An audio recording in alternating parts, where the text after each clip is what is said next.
White Lake Township. With this, I'd like to call the meeting to order, and I request that all of you stand for the Pledge of Allegiance. I pledge allegiance to the flag of the United States of America and to the republic for which it stands, one nation, under God, indivisible, with liberty and justice for all. Roll call, Mr. Clerk. Supervisor Colwell. Here. Clerk Noble here. Treasurer Roman. Here. Trustee Ruggles. Here. Trustee Voorhees. Present. Trustee Smith. Here. Trustee Powell. Here. All present and accounted for. Next item is public comment. If you have something that you would like to chat to us about for 3 minutes, you'll need to come up here, identify yourself for the recorder, and you'll have 3 minutes to state your case.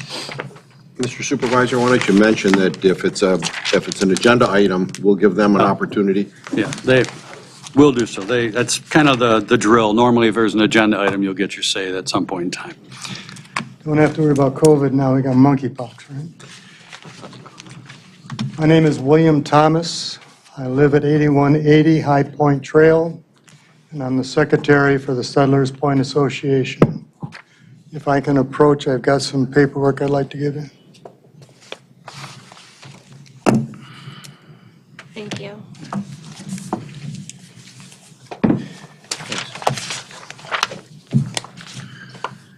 Thank you.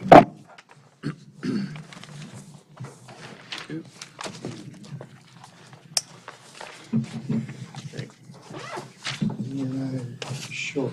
Thank you, sir. We'll share. Yep. Two. Oh, I see. Yeah, I agree with you, sure.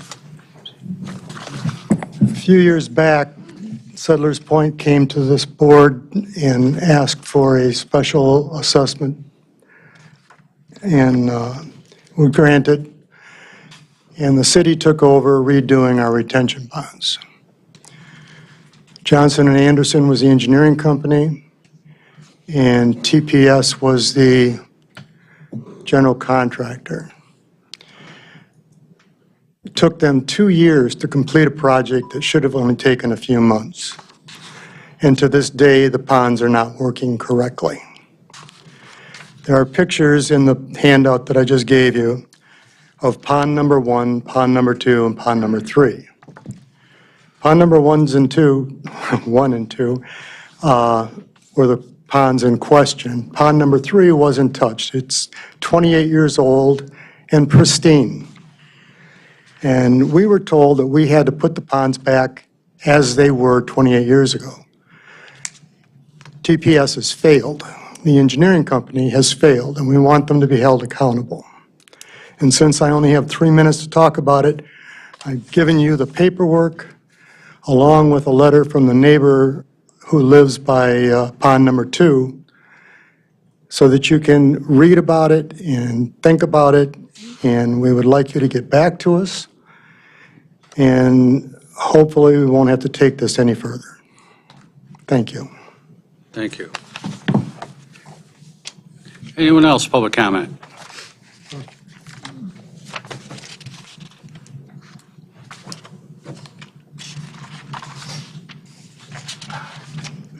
Good evening. John Newberry, resident here in White Lake for the last 27 years at 571 Lakeside Drive. And for the last couple of years especially, my property happens to abut office strips along 59. And right over my back fence, there's currently 3 dumpsters located back there. And the waste removal company seems to believe that 4:30, 5 o'clock in the morning is the right time to come back there and start dumping these dumpsters. And if any of you have been standing around one of these when they're full, they can make quite a bit of noise getting picked up, dumped, and set back down. And what makes it worse is being that early in the morning, it seems to be empty trucks that they're doing this into. And it all tends to echo up and come into the residential area. So I was hoping that something could be done about that. Maybe an ordinance that 7 a.m. to 7 p.m. is acceptable for doing this, because there's a lot of development going on along 59, and behind a lot of it is people's residences, homes that they've been in for years, like myself. And it would be nice that I don't get woke up at 4:30 in the morning on a work morning with what sounds like someone running a car into my house, because this makes such a noise that early in the morning. So I just wanted to present this to you. Hopefully, maybe you can take it up and something can be done for this.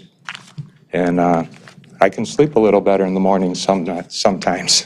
Just a quick question, sir. Yes, Have you contacted the planning department or the ordinance officer at all? I sent him an email back on July 5th. I never received a response. Unfortunately, our ordinance officer is out on medical right now, so we're short-staffed. But I'll speak with the planning director and our internal staff, and we'll take a look into your matter. I would really appreciate it. I mean, thank you. Thank you. Anyone else at this time? Seeing none, moving on to consent agenda. Consent agenda is a list of revenues, expenses, check disbursements, the police, fire, community development, and treasurer's reports. Any questions or comments from the board? Looking for a motion? Mr. Powell? I move to take all of them off consent agenda so that we can talk about, I'm kidding. I move to approve the consent agenda as presented. Thank you. I have a motion. I have support from Mr. Ruggles. All in favor? Aye. Ayes have it. Thank you. Next item, presentations, something that this board really enjoys doing. And Chief Keller, the podium is yours.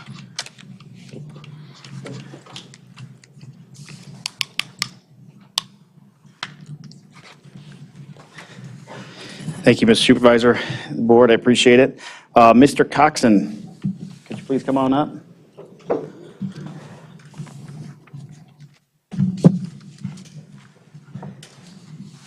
All right, the first one we're going to do is a Citizen Life-Saving Award. And I enjoy giving these out because citizens don't have to go above and beyond, and the few that do should be rewarded. So on 10/19 of 2021, it's approximately 11:15 in the morning. It was cold that day. Before we start, is Ebby here? Because I haven't seen Ebby. Is Ebby here in the crowd? Okay, she wasn't sure if she was going to be able to make it or not. Ebby McMaster was driving with her son, traveling eastbound on Gale Road near Lynn, which is the road just north of Pontiac Lake. While they were driving, a U-Haul truck collided with their vehicle, causing them to lose control and run off into the lake. So their vehicle, a 2011 Chevy Tahoe, was sinking in Pontiac Lake. As it was moving out, it continued to sink lower and lower because the inside of the cab was filled with water. While McMaster and her son were attempting to escape the sinking vehicle, a passerby, Mr. Coxon, stopped his vehicle and selflessly dove into the frigid waters of Pontiac Lake. I'm assuming you were in this form. Yeah, I wasn't in this form. Okay, all right. So he stopped saw what happened, stopped his vehicle, got out, didn't care about his own personal safety, just cared about the individuals in the vehicle. He assisted McMaster and her son out of the vehicle as it came to a rest in the deep water. Mr. Coxon assisted McMaster and her son to shore to wait for emergency responders. Because of Mr. Coxon's heroic and selfless actions on October 19, 2021, he undoubtedly prevented a very bad tragedy. So on behalf of the White Lake Township Police Department, I'm presenting Mr. Coxon with the White Lake Township Civilian Award for Life Saving. Please give him a round of applause.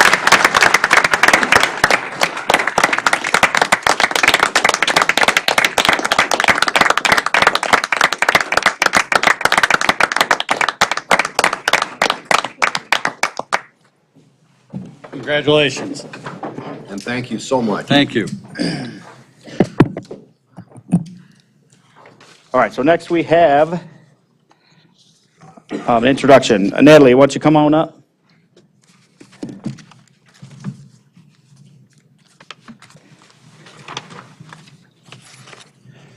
So this is going to be our swearing of our newest officer, Natalie Uhazy. Actually, you get to stand up there and face that way and face everybody, right there.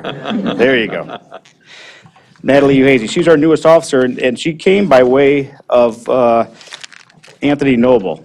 Natalie was at Michigan State, and she wanted to do some ride-alongs to see if she was interested in police work.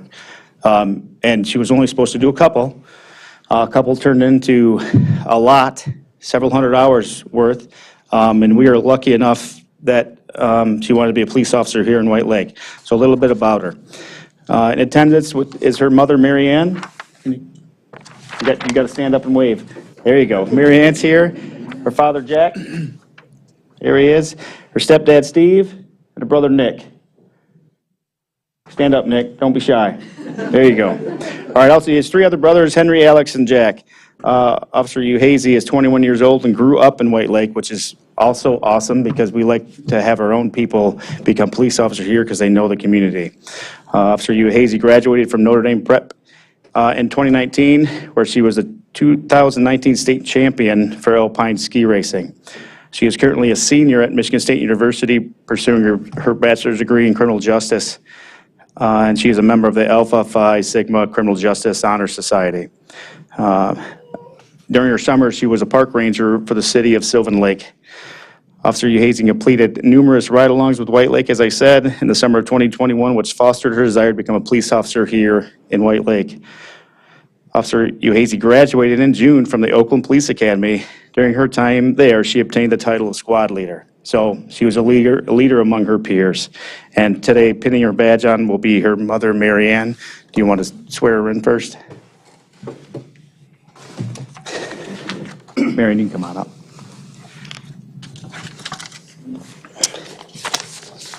Raise your right hand, please. I do solemnly swear or affirm that I will support the Constitution of the United States and the Constitution of the state, and I will faithfully perform the duties of office of police officer for the Township of White Lake, County of Oakland, State of Michigan, according to the best of my ability, so help me God. I do. I do. There you go.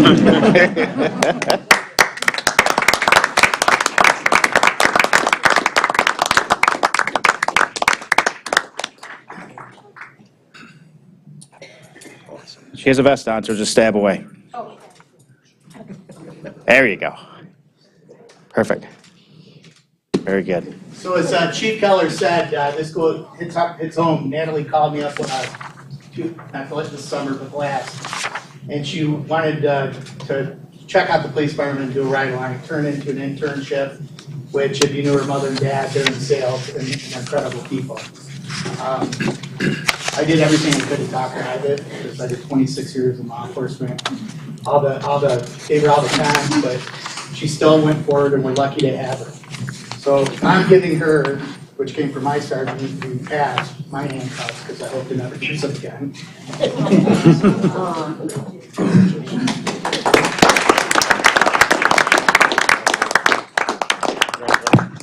Congratulations, welcome aboard. That's all right. Sorry. Congratulations, go green. Welcome to White Lake. Go green. Okay. Congratulations. Congratulations.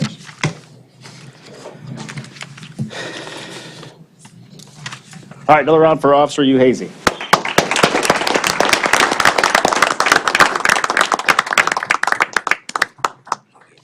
All right, Detective Tom Saracen, if you want to come up.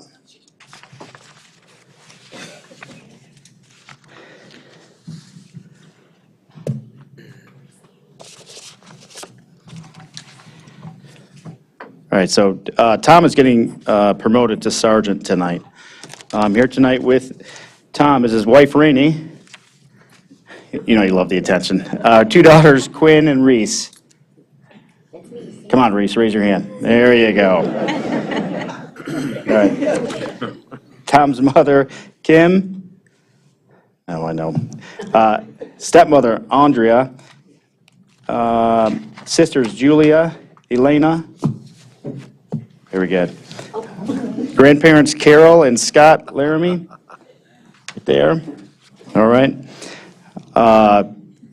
Doug Warner, where are you? Now, Doug, that's the father-in-law. He used to work for White Lake back in, what, the 50s? 60s, 70s, 80s? All right, something like that. And Charlene Gilbert. Right on. So a little about Tom. He graduated from Milford High School, so he's another Lakes area resident in 2007. He then attended and graduated from Northern Michigan University in 2011 with a bachelor's degree in criminal justice. He worked as a police officer for the Northern Michigan University Police Department and Chocolate Township Police Department from 2012 to 2013. He began working for the White Lake Township Police Department as an officer in 2013. Since beginning his career with the White Lake Township Police Department, he has worked as an officer, a school resource officer, and a full-time detective. He was,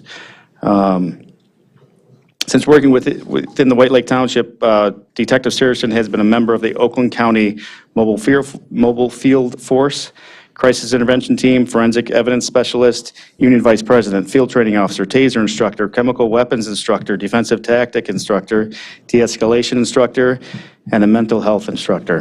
He has also received 4 meritorious service citations and 1 licensing award. And in 2017, he was the Officer of the Year.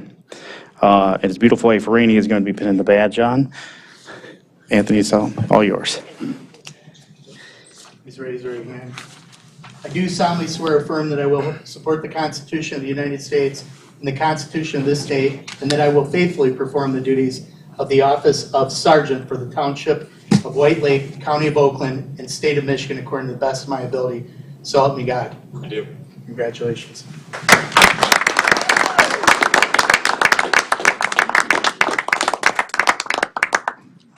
Oh, good job.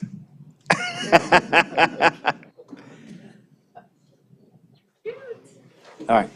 Tom, congratulations. Another round of applause.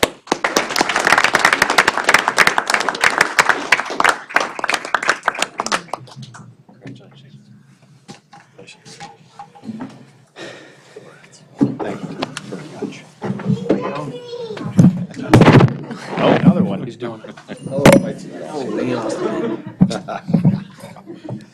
Was the right one to knock down. Yeah, it Shorter was. meeting, yeah. It's not working.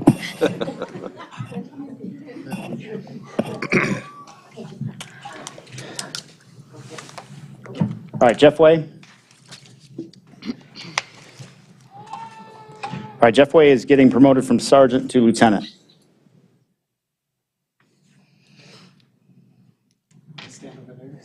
No, stand right there.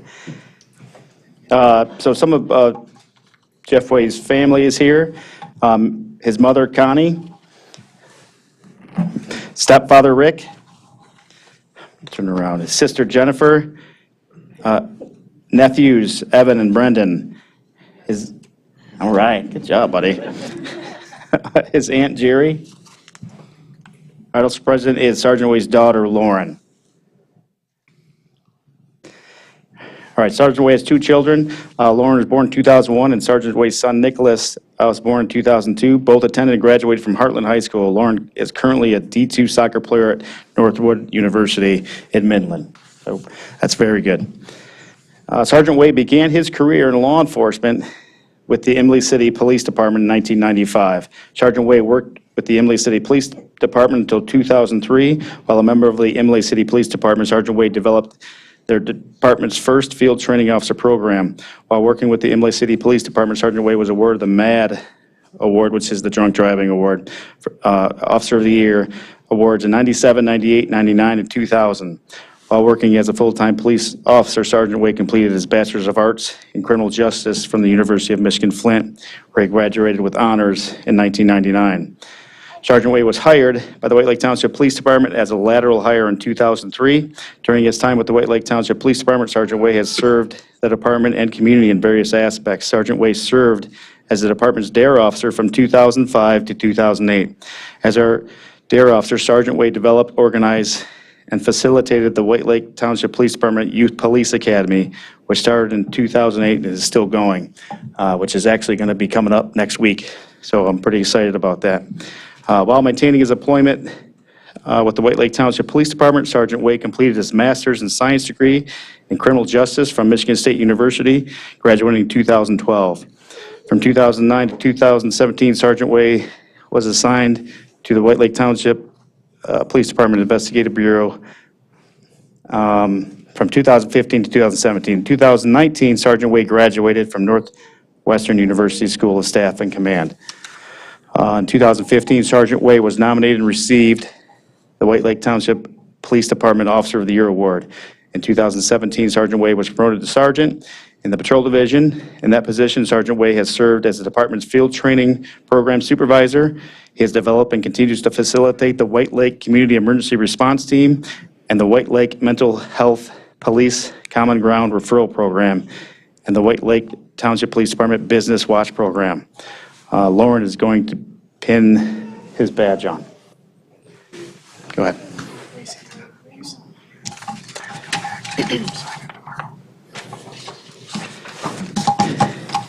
Please raise your right hand. I do solemnly swear or affirm that I will support the Constitution of the United States and the Constitution of this state, and that I will faithfully perform the duties of the office of Lieutenant for the Township of White Lake, County of Oakland, and the State of Michigan, according to the best of my ability. So help me God. I do. Congratulations.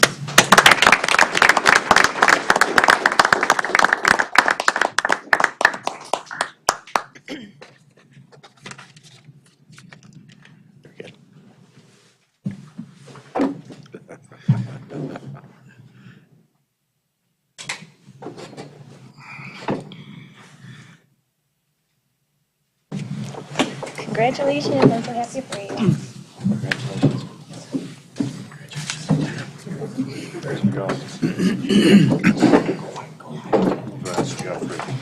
Oh, blue, Jeff.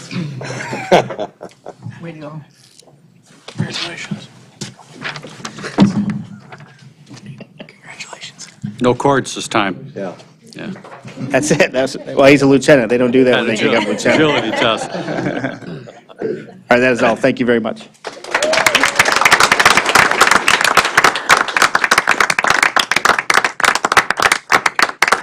I would like to take a moment to give a round of applause to our police chief, Daniel Keller, because with his leadership and his ranks, he moves people through and sees their merits and tries to make this community be a better place for all of us. Thank you, Dan.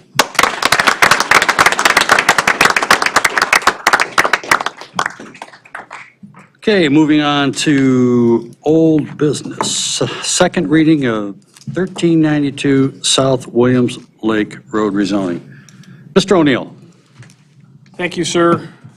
Township Board, you may recall that at your last meeting, this rezoning request on Williams Lake Road came before you for its first reading. Tonight is the second reading required by state statute. The Planning Commission unanimously recommended approval of this request. Just to kind of refresh your memory, this property is located just adjacent to Weatherstone Condominium off of Williams Lake Road, north of Cooley Lake Road. There is a single-family home on this property now. It is currently zoned ag, and the request is to go to RM1, multiple family residential, which is both consistent with the master plan as well as consistent with the surrounding property zoning. So at this point, if you have any further questions for me, I'd be happy to answer them. Otherwise, again, the recommendation is to have the second reading and adopt this requested amendment. Okay, at this time, if there's any questions from the board, just remember there's not necessarily a site plan submitted for this. We're just going for a zoning change that'll come before the township at a later date. Any questions from the board at this time? If not, I would like a motion. Mr. Powell. Mr. Supervisor, I think that this is the appropriate rezoning request for this particular property. It's surrounded by a like rezoning. Therefore, I move to approve the rezoning from Ag to RM1 as presented. Motion, looking for support? I'll support that. I have support from Andrea Voorhees. All in favor? Aye. Ayes have it. Motion carries. Thank you. 8B, second reading for Comfort Care rezoning. Mr. O'Neill. Thank you, sir. Similar to the action you just took, this is the second reading of a rezoning request. This one is attached to a site plan. As you may recall, the Comfort Care facility that is off of Union Lake Road, right across from Independence Village on 8.7 acres, was granted preliminary site plan approval at the time of first reading, which was last month. I will fly you over there. It is on this kind of long and shallow parcel right here on the, I'm going to say, southwest side of Union Lake Road across from Independence Village. So I don't know if the applicants, either one of the applicants are here tonight, but there really is, it's a pretty straightforward request. You did approve the site plan with some conditions, one of which was to collaborate with the adjacent development in order to deal with both stormwater and access, and they are still working away at that. I actually exchanged some emails and phone calls regarding that today, so hopefully they're able to achieve that goal. But again, the recommendation is to rezone this property from local business to planned development, and that was the Planning Commission's recommendation, and it gets second reading or adoption before you tonight. Very good. Any questions from the board members this time? Mr. Powell? Question, if we did not rezone it to PD, what rezoning would this use fit in White Lake? This particular use would be an RM1, traditionally an RM1 or an RM2 type rezoning, a multiple family type rezoning. PD does allow for multiple families, so that was, because of the odd shape of this parcel, they felt that that was the most prudent way to go with their request, a PD, which gave some flexibility to both the applicant and the township. And I actually totally agree, and we've got another PD request later on down the agenda. And I would like to point out to the board, and correct me if I'm wrong, that if we were to rezone this to multiple, it would require them then to go to the Zoning Board of Appeals for a number of variances. That gets fairly complicated. And PD allows this board and the Planning Commission then to shape all of the waivers and variances into the overall site plan without having to go to the ZBA. And I just wanted to point out that the waivers they're looking for are front and rear yard setback along Union Lake Road, and then the rear yard setback. And then for some reason, and I'm not sure why, this use requires 3 separate loading zones, and I'm not sure why, but by going to PD, we're granting them and we're agreeing that 3 loading zones are not necessary. So thank you, Mr. Supervisor. Thank you. Any questions or comments from the board? Seeing none, looking for a motion. Mr. Ruggles? Is it one motion or two? I believe it's one motion. It would just be rezoning, second reading or adoption of the rezoning request tonight. Okay, I'll make a motion to approve the rezoning request. Second. I have a motion, looking for support. Support? I have support from Mr. Powell. All in favor? Aye. Aye, ayes have it. Motion carries. 8C, dangerous building revisit demolition order 9910 Highland Road. Nicholas. Yes, sir, thank you. Good evening, board. Tonight before you is revisiting the demolition order of 9910 Highland Road. As you recall, back in September's board meeting, we revoked the demolition order. During that meeting, there were some criteria that Mr. Powell, I believe, pointed out, and the board agreed that, number one, that the project continue and that it be moving along at a good pace, as well as by 8 months that it be completed. Well, we're now at 10 months, and the project has, I'm sure most of you have driven by, I hope you have. The roof has been removed, and the project is sitting stagnant for the last several months. This house, just to remind everybody, the fire on this house was almost 6 years ago. It'll be 6 years in September. So we've gone before the dangerous building hearing officer twice at this point. So I'm coming back to you Since the decision was reversed by this board, I'm asking the board to reverse the decision back to the original. You're asking for a decision to uphold the dangerous building officer. Is what I'm looking for, yes. You already modified the decision of the dangerous building officer, Correct. So we'll modify it again. if that's what you, Mr. Roman. Yeah, so, just so the board knows, some issues have come to me very recently that involve legal issues with this decision today. So we're going to need to consult with our attorney on those issues, and because of that, I want to ask the board, in fact, I'm going to make a motion to table this until the next board meeting in August. Really? Without, if somebody does a second, then we can't talk about it. So I'd like to say, is there any way to elaborate on that more? I'll ask counsel her opinion.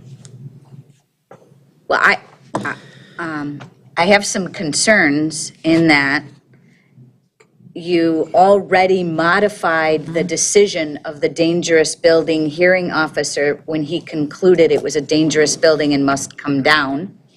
To point it out, we did not modify his decision that it was a dangerous building. We just gave additional time before it was Remedy demolished. the problem. No. Correct. Will you, I mean, do you want to have this conversation right now? Yeah. Yeah. You we're here. decided it wasn't a dangerous building and therefore allowed him to repair it.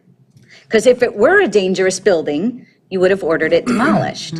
I think we still agreed it was dangerous. Yes, it just in its state, but that didn't mean that it couldn't be repaired. And that's fine, but without a show cause hearing, without an opportunity, you're just going to reverse the decision of your previous board to reinstate a previous decision of a dangerous building hearing officer now 2 years ago? A year and a half ago? We're going to say that the conditions have not been met. Right. And therefore, we're going to enact the decision. I'm just telling you what, I can't tell you what the dangerous building, I have concerns with the process. So if we delay this, it's going to delay it even more than what it has been already. And if we were to reverse our previous decision, they still have the ability to hire an attorney and sue the township anyway. So either way, you're saying that we would be served by their attorney. I'm saying that I would like the opportunity to talk to you about those issues as your attorney, not in a public forum. Okay, and I appreciate that. I know you haven't, but I've talked to the neighbors. Okay. And they are embarrassed that 6 years have gone by and they have seen this home in worse shape now than it was right after the fire. Yeah. And that is, quite frankly, it was unacceptable to the neighbors, and it's unacceptable to me. I'm one that hates to see things torn down if it's not necessary. They've proven to me, the homeowners have proven to me that it is necessary because they are not going to perform. They're not capable of performing. Right. Yep. And so, and this board warned them that if we gave them that 8 months, they might have more money put into it, but that was not going to be a reason for us to extend it. And so I'm a little concerned to just, for a technicality, to delay a remotion or reaffirming that they did not comply with our last motion. Are the Totally agree. applicants in the audience? Is anyone here representing the project? Hold on, I'd like to say something first. 1 moment. Yes, Mr. Ruggles. I'd like to say to the board, I'm thankful that Nick brought this to us. I called Nick at least half a dozen times in the last 6 months for an update on this, because I drive by it all the time. I see nothing going on. This board, me, voted for this scenario. Yep. Right. Took the applicant at face value, asked them repeatedly if they were going to be able to accomplish this, asked them if they had the money, Yep. doubted it, took them at face value, and now here we sit. Yeah. And I don't want it to go on for another second. Yep. Right. Yep. I agree with everything you said and everything Mr. Powell has said. However, if there is a legal question as to the process, I think we should get the process right. Or we can make a motion to put the applicant on notice that we have made a motion and action's going to occur, and then he has the ability to react like he would no matter what. He could hire an attorney to file against the township, but if we delay this for another 30 days, then it'll be even another 30 days because they'll file an injunction or something, or there'll be some reason why we have to hold another dangerous building hearing, and the dangerous building hearing officer is going to have to come in and do everything again, and that's going to be another month. And quite frankly, that's too long. I concur with my colleagues. I do, though, share as the legal representative of the township, outside of the township attorney, that we do need to make sure that we are in the confines of what we're supposed to What's the be doing. downside if we make a motion? Our attorney should be able to tell us that.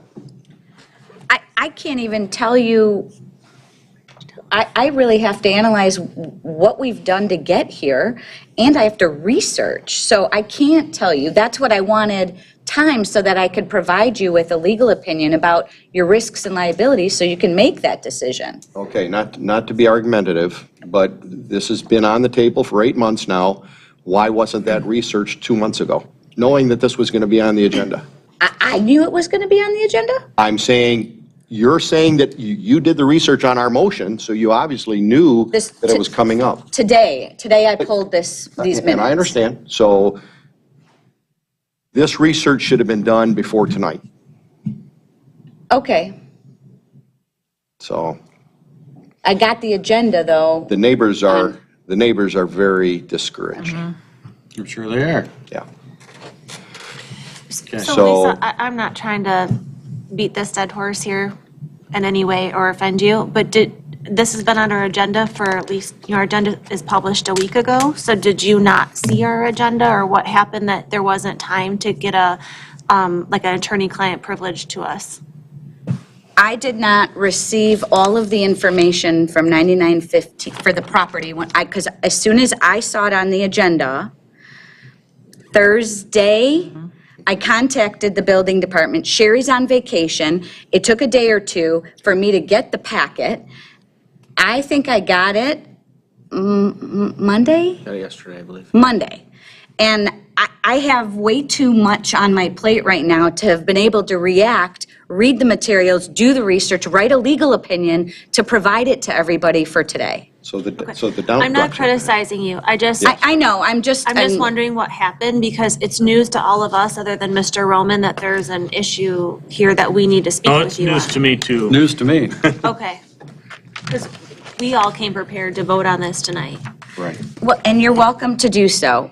I'm only expressing that I have concerns with the process. This is, you understand, a very unusual process. Usually you go through the dangerous building hearing process, you get an order from the dangerous building hearing officer, you either modify it, or you approve it, or you deny it. And this is a little bit different, how it was handled. And so now to then go back and reverse that decision, I wanted to take a look at that, but obviously it's your decision. I got something to say. In all fairness, she's correct about Sherry not being there, and to give her 2 days to research this, and we did leave it off like that. We reversed it a year ago. It's been a year. So I concur with the board, but that's not enough time to put on our council, and she is busy because we all reach out to her to give her that time to, so I think giving it the next board meeting would give her ample time to do such and keep us out of the woods. In the meantime, the owner spends more money, does even more. He puts the trusses up, he goes that much further in an effort to But try the to. question is, can we legally do that? Do you know that? And she doesn't even know, our council doesn't even know if we can legally do that. So the motion from this board, she's responsible to defend our actions and give us guidance, but we can still do what this board feels is right to do. So I guess there's a motion on the floor. We should vote, we should see if there's a second, see if it dies. or vote on that motion and then take it from there. It's a board action. So for clarification, if we table it, we're just giving him more time. Right. Yes means what and no means, Giving Lisa time to research the information. Okay. That's what it all boils down to. okay. Nick, in the meantime, is there a stop work order on this, or? There's not been a stop work order, no. Can there be? They haven't started. They haven't started yet. Oh, They haven't there's started, nothing? correct? I mean, they have a permit, so technically, They haven't started though, right? they've started removing materials. There's no, Can you put a stop work order until we resolve this? I could. What do you think, Mr. Powell? Excuse me. At this moment, though, I would like to hear from the property owner representatives. Do you care to come forward and identify yourself?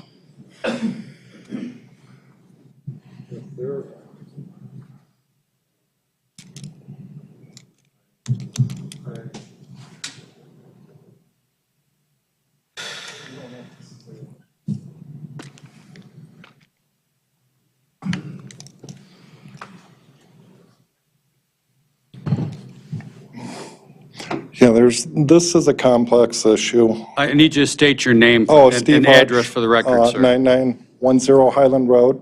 Can you say your name again, please? Stephen Hutch. Thank you.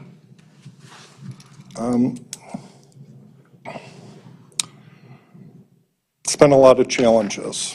So I apologize for where it stands right now. I can't really say any more because there's legal issues that we're dealing with. So I guess I have to stay on mute to it. Okay. So I just, All right. until I get proper representation on the complexity of everything that started way back when and all the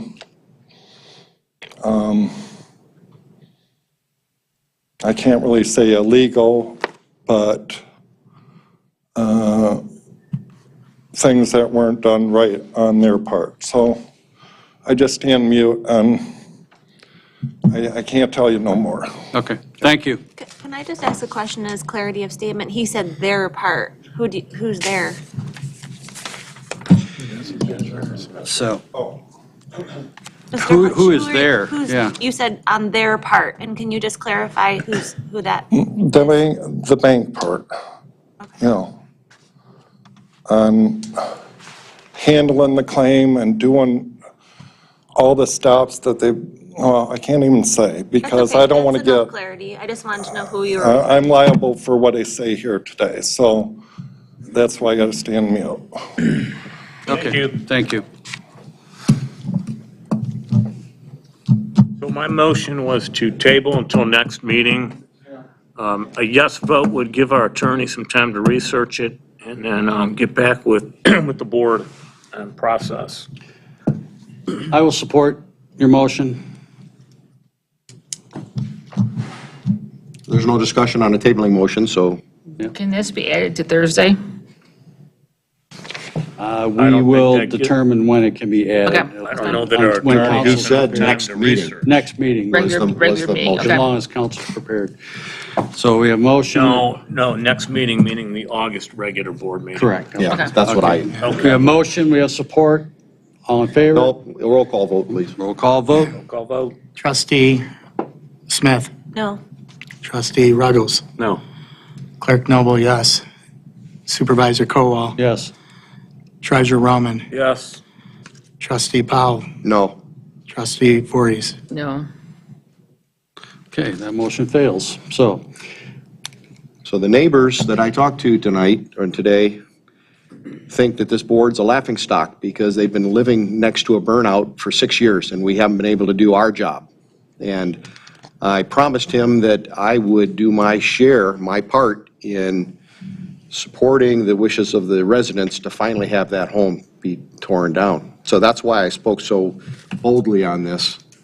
And Mr. Supervisor, if there's not any further discussion, I will make a motion. Feel free. What kind of motion are you thinking? Yeah. I was thinking of reversing our previous, finding that the terms and the conditions of our last motion were not met, and therefore we reinstate the request for demolition of the building. Support. I have motion, I have support. Roll call vote. Trustee Ruggles, Yes. Trustee Powell, Yes. Treasurer Roman, No. Supervisor Cowell, No. Clerk Noble, no. And Trustee Voorhees. Yes. Trustee Smith, Trustee yes. Smith.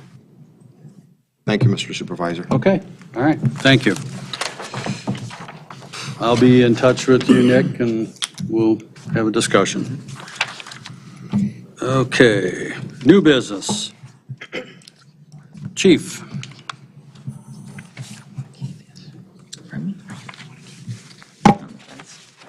Thank you, Mr. Supervisor. I brought Lieutenant Matt Ivory with me because he did the in-depth research on the new phone and radio recording equipment that we need to purchase.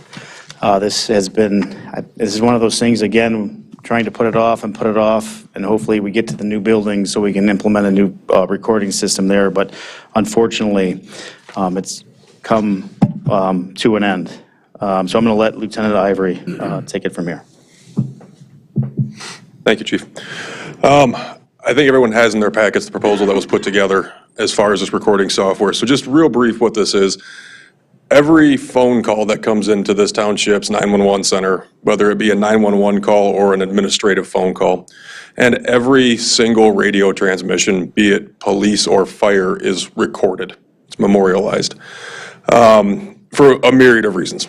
FOIA requests, court requests, ultimately transparency. Quite honestly, it's the telephone version of why we wear body cameras, because everything we do should be recorded. Our recording software that we use in the PD, I can't even find records from when it was purchased, and it operates on Windows 7, if that tells you anything. We knew it was starting to fail. It's a very robust system, which is why it has lasted as long as it has. It's a client-based system, meaning it has to have an application on a computer, and we store all recordings in-house.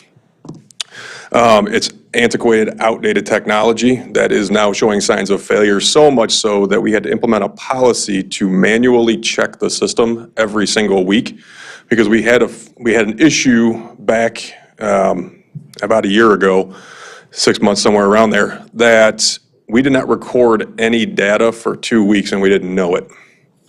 When we called our support techs from the company, they told us that we don't have a support contract with them and that they cannot remote into the system because it is so old that remote support does not exist.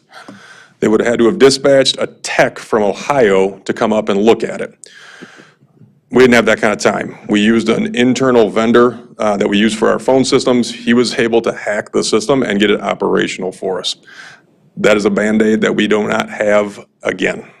There are no parts for this system, and it is not going to continue to work. So I started the research. Universally, I can tell you in Oakland County, every single PSAP or public safety answering point uses Equiture, including the Oakland County Central Dispatch Center, which is one of our default backup centers. There are other systems out there, which I outlined in the proposal.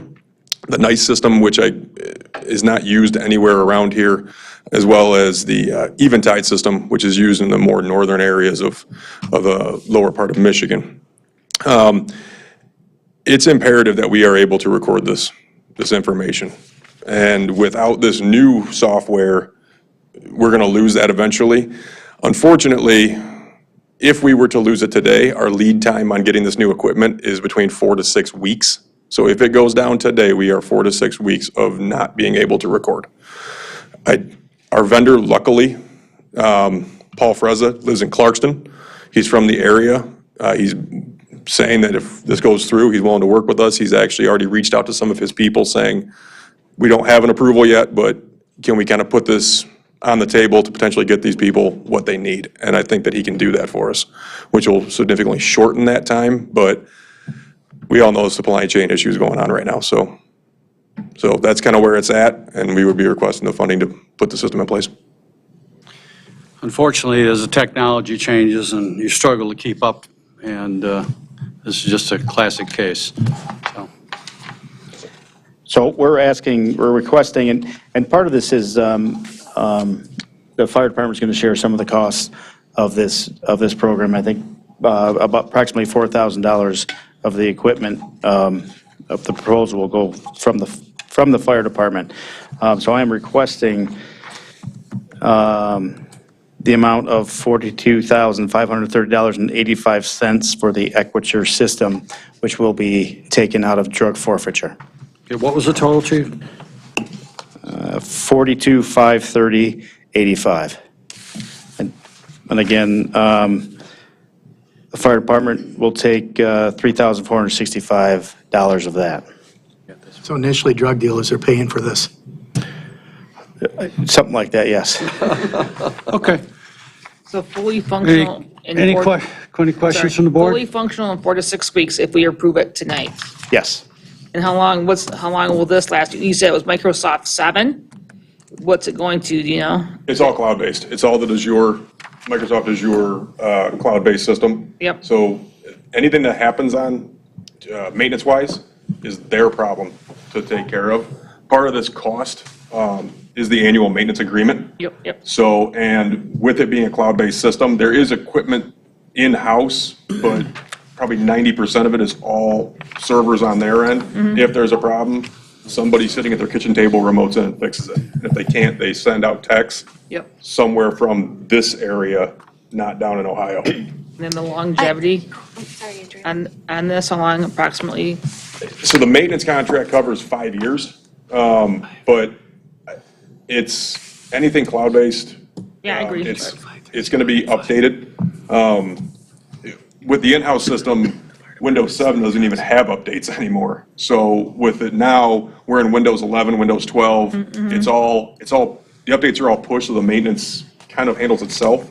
There will be issues along the way, like all computers have issues, but I anticipate we will potentially be using this long into the use of a new building. We're going to stretch it like we stretch everything else till its capacity. I think approximately like just ballpark at 10 years? I would say 5 to 8 years. Okay, thank you. At 5 years minimum, I would assume 8 years when it starts to transfer into a new system. You know, laptops go out in 5 to 7 years, I mean. Right. Yes, ma'am. Can you clarify the figure, because it doesn't match any figure we have in our board packet? Okay, we'll talk about that. It has to do, Up to 42,000? the number, because we get a break if we pay for the 5-year warranty. We get a break of 10% if we pay for it all at once instead of breaking it up into years. So if we pay for everything up front, we get a 10% off the price. Okay. So a motion up to 42,000 would be enough? Or you need a little more? 43, I would go 43, please, Okay. yes. Thank you. What was the amount up to? 43,000. 43,000. Mr. Supervisor? Mr. Powell. Lieutenant Ivory, how will this new system operate? I know with the cameras that you have, sometimes you have to take a thumb drive from what the officer's camera produces. You need to put it into a computer. You need to send it out. Or it could be done wirelessly by just entering the area here, and by Wi-Fi, it goes to the cloud. Does this system, is it updated to the Wi-Fi download, or do you have to do it manually? It's all done through the VoIP system, through the existing phone lines that we have or are getting now, as well as all of our radio systems. It's all integrated. It is up to the second recording. One of the things that they actually threw in for us was quality assurance, so we can actually monitor our dispatchers to make sure they're doing a quality job, which is what we do now. It's just a lot more tedious. When a call is received, as soon as that call is disconnected, any supervisor can log into this system on their terminal, anywhere really, as long as they have their own passcode, and they can listen to the phone call that was just received. It's all sent and recorded through the internet, through the fiber up to their servers.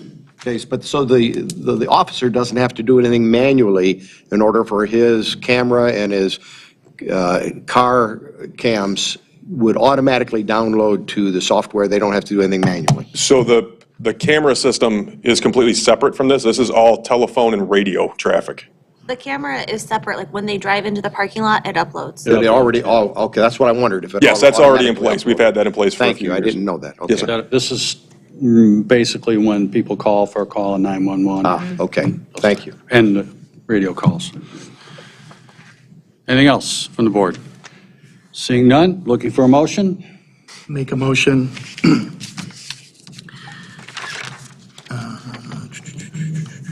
Approve 43.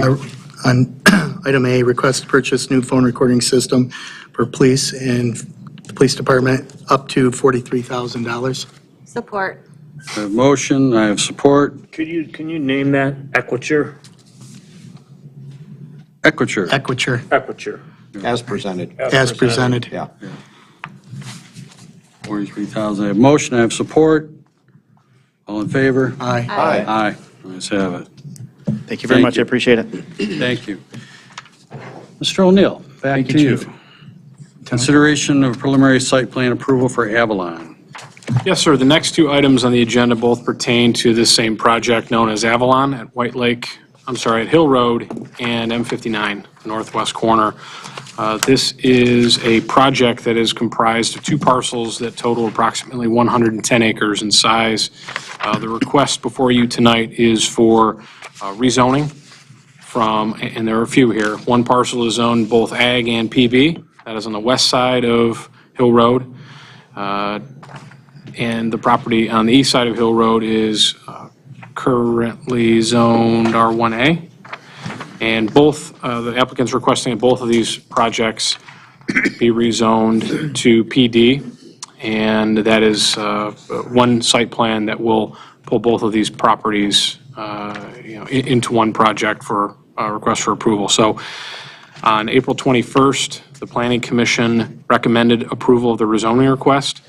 And they, at that time, denied the request for site plan approval and gave the applicant some direction. The applicant came back and at the July 7th meeting obtained a recommendation for approval from the Planning Commission, and that plan is before you tonight. In the package of information that you received are minutes from both the April 21st and July 7th Planning Commission meetings, all the reviewers' comments and review letters. There is their traffic study, there are floor plans, along with their site plan, community impact statement, and I think I mentioned the traffic study just a second ago. So it's a very large project. There are 393 apartments on the west side, and there are 81 single-family homes proposed on the east side. Let me go down to pages I can show you.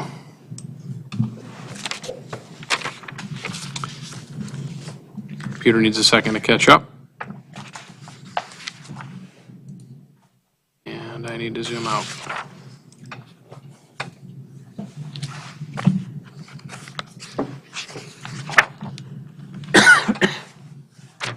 Can almost see it all. And now we can't read anything. So, again, here is Hill Road. North would be up here. Here is M59. The apartment complex that I mentioned on the west side is shown right here on the left side of the screen, and then the single-family homes are here on the right side of the screen. Just to fly over there, that property is currently being basically farmed. Some of it's woods, some of it's wetland. It is this large parcel here on the west and this smaller parcel on the east side that's just north of Harbor High School and adjacent to Meyer. I know you all have in your packet all the review letters. I'm happy to go into detail.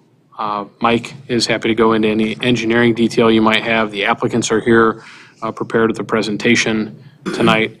Some of you I've spoken with. Mr. Ruggles was obviously at the Planning Commission meeting and is fully aware of all the discussions that went on there. And I think we're all happy to address any questions that you might have. And again, I know the applicants would be happy to do so as well. But again, just to summarize, the request tonight is, before you is for preliminary site plan approval and then first reading of the rezoning from Ag and PB, plain business, on the west side and R1A on the east side of Hill Road to PD, planned development. Okay, questions, comments from the board? A lot of information to absorb over the last few weeks, and I'm sure that there is some questions. I was going to wait until somebody else wanted to ask some questions. Can I add a couple of things really quickly? I want to make sure everybody understands that and the public understands these projects will be on our township utilities, and I'm sure Aaron and Mike can both talk about that. So to be clear, the water and sewer will be extended across down Hill Road and across the M59 frontage. Hill Road will be paved to nearly the most northerly extent of their property. And they don't know the exact configuration, but a traffic light will need to be installed at a location to be determined on M59. They're working with Department of Transportation on that. And the applicant is also proposing a $100,000 contribution to the park fund. There are, as you probably saw in the review letter, some modifications to the modifications required in order to get the approval. Some are as simple as replacing a sidewalk with a donation to the sidewalk fund because they don't want to run a boardwalk that'll have a maintenance issue along a wetland area. Others relate to additional signage. Those are all listed out, and we can get into those if you'd like, but I just wanted to kind of give just a little bit additional commentary. Now I'll rest, and I'll let you go. Sorry. Mr. Supervisor, I would like to at least mention some things to my colleagues here on the board. The current zoning is ag on the west side of Hill Road, which is the least dense zoning category that this township has. The zoning on the east side of Hill Road is R1A, which is the least dense single-family residential zoning that we have in our zoning ordinance. And that's going to be critical when I get into my next point, but I wanted to point out what I consider the pros and cons of a PD plan development versus a conventional rezoning. And I kind of led into that in one of the previous projects that we approved tonight. That was the senior care facility there on Union Lake Road. The advantage to the developer is that if it's done properly, the construction cost is less. The developer is able to obtain variances that would be way too complicated for a ZBA to do. In order to create a plan like Mr. O'Neill has up there, it would probably take 15 pages of variances for the ZBA to consider each one individually. And in this particular case, the PD can be done based upon the guidance from this board as to what we want the development to look like or to simulate. I think that one of the items that at least the public tends to present to us is that they moved out here for the rural atmosphere.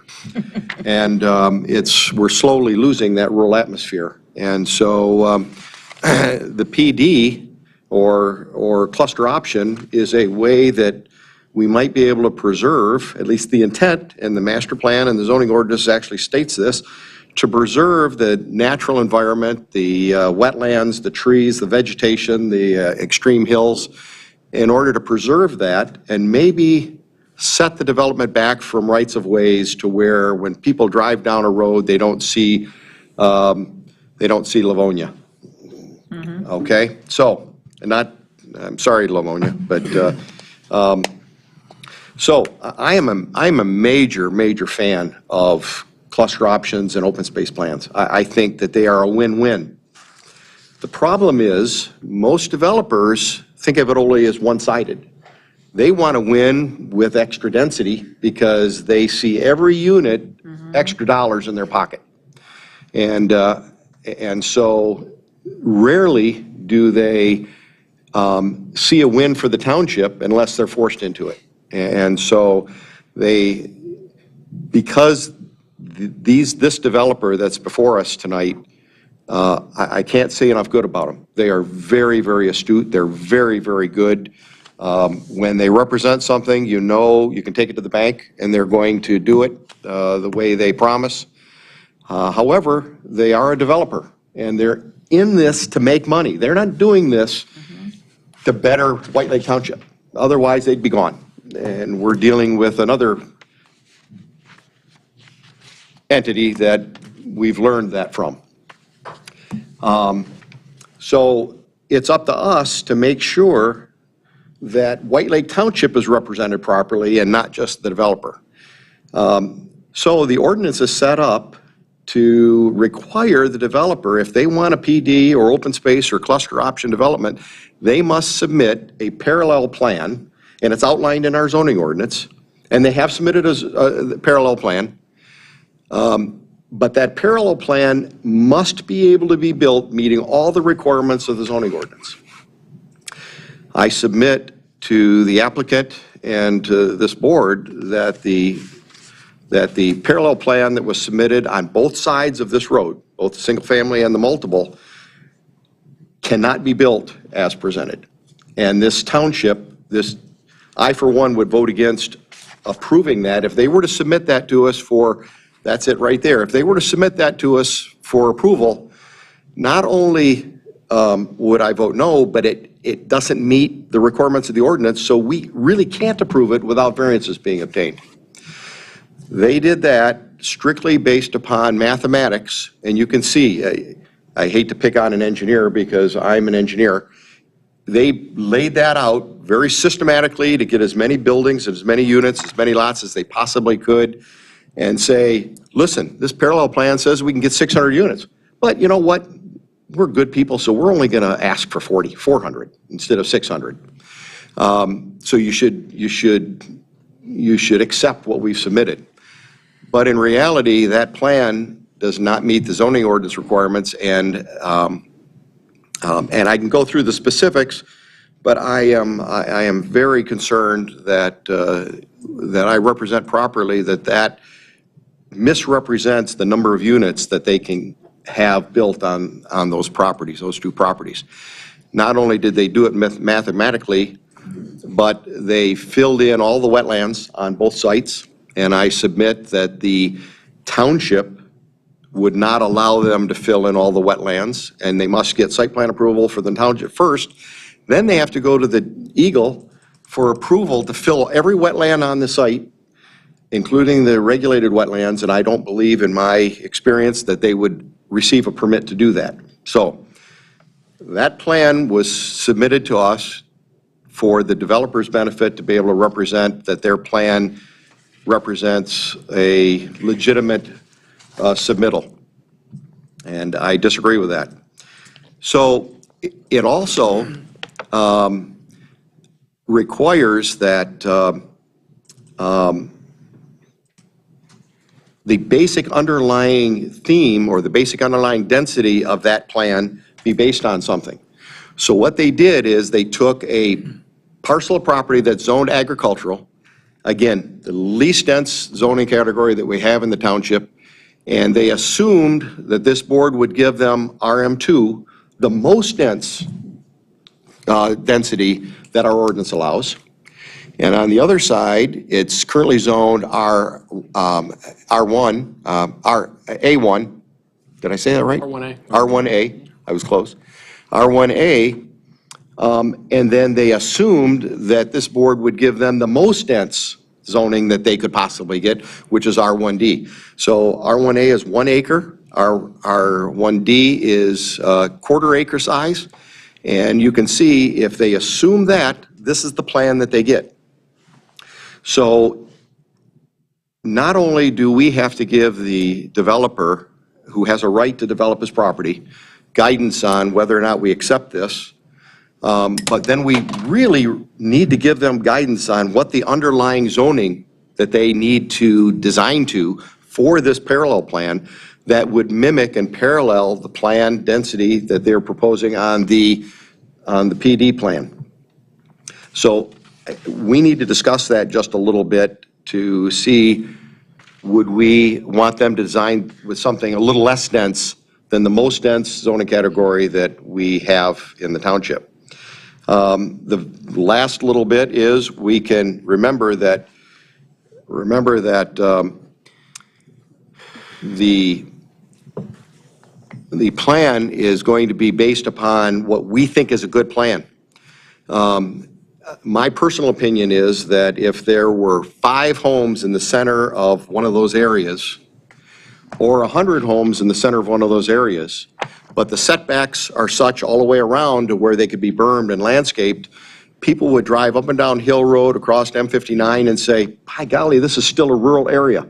Even though there might be 100, 200, maybe 300 home sites back there, but they're not seen. So my suggestion is that we can give them guidance on the overall PD plan that says, okay, we're not going to require you to put a recreation area in the middle of this development that will only serve this development. If you want to do that, that's fine. But let's give some credit to the neighbors there and the residents of White Lake Township, and let's provide for bigger setbacks off of the road rights-of-ways and off of the properties to the north. Let's consider not taking money just to accept money from the developer as a public benefit. Let's make them put the public benefit for the neighbors and the residents that travel along this area up and down Hill Road and M59. And that could be done by increasing the setback from 50 feet as they're proposed on this plan and on the PD plan to 100, 120, 150 feet. As a matter of fact, our ordinance says if it's not commercial, they have to stay, I mean, if it is commercial, they have to be 150 feet setback. So I'm going to suggest that we give them some advice to maybe redesign not only the parallel plan, but the PD plan as well to better represent the rural atmosphere that we want to maintain here. The last item is, I am not a fan of public roads in developments. They're proposing private roads within the RM project, and they're going to be managing that, so they're responsible for the pavement and the snow plowing and everything else, and I'm good with that. On the single-family side, our ordinance tends to lean towards requesting public roads for the single-family roadside. Again, I'm in the business, so I see no benefit whatsoever to requiring public roads in any community. Most communities have to hire a private person to plow their roads if they want their roads plowed within 3 weeks of a snowstorm anyway. If the roads go bad, the road commission is probably the highest priced special assessment district that they can have to redo roads within a subdivision. So we might give them guidance that we might accept private roads in the single-family home site as well.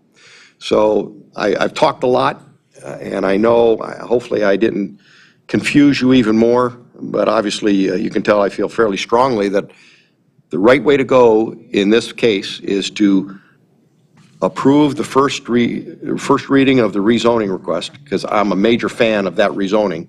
However, the density and the base plans need to be relooked at and evaluated more than what they are. So I would be considering tabling the site plan, but moving forward with the rezoning. Thank you, Mr. Supervisor. Thank you. Mr. O'Neill? Sure. I can't disagree with really much of what Mr. Powell just said. I do want to give you some background on the zoning piece of this, because I agree. I think they've looked at R1D on the east side, and they've looked at RM2 on the west side. But what I want to tell you is that the master plan, so we have a bunch of single-family classifications. Ag is technically a single-family zoning district. Ag, suburban farm, R1A through D. And they all vary in density or minimum lot size.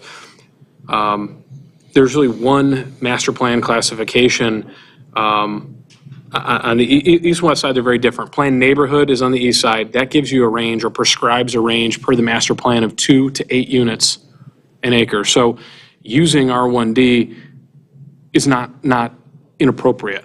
Using R1D is, yes, the most dense, but it's also not inappropriate. It would be consistent with the type of density that's prescribed by our master plan. So you're correct. I just want to make sure everybody understands what planned neighborhood is, because that kind of lumps a whole bunch of potential densities, under one umbrella. And on the west side of the road, it doesn't necessarily nail a number down. We like to use the range of 8 to 10 units an acre when we talk about a higher density than planned neighborhood, which is planned community. That's on the west side. So they're using RM2, and again, it is the higher of the two. RM1 is less dense, RM2 is higher density in our zoning ordinance, but it is consistent with the master plan. So yes, they have used the more highly dense classifications, but they both are consistent with what our master plan would call out. So you kind of asked a rhetorical question, what would the board approve? Right. It's a question that I guess isn't necessarily before you tonight. There's a specific request. I guess you could go any direction you wanted, but the request is for PD. But the underlying zoning that they're using to establish these plans, though there are, I agree, some flaws in the plans that need to be addressed. And I think the applicant may want to, I've actually spoken with the applicant about it, and I don't want to speak for them, but they understand the concern, and they're willing to go back and look closer at it, and we're willing to work with them to provide some more clarity for the board if you choose to table that piece of it tonight.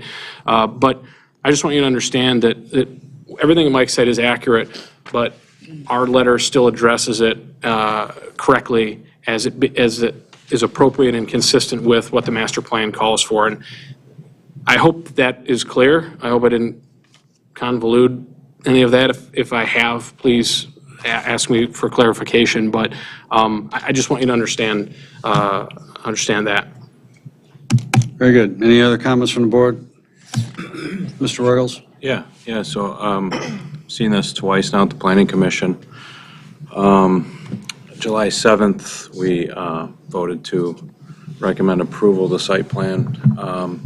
One thing I brought up to the Planning Commission, we discussed the public benefit that they've offered. And I asked the Planning Commission if they'd be open to not sending it over to the park and using it for another purpose, something that could more directly benefit the residents in this area, or not even be a dollar amount at all, but rather a project instead of just dollars. And then they were open to the idea of that, rather than just putting it over in a park far away. So there's that to consider.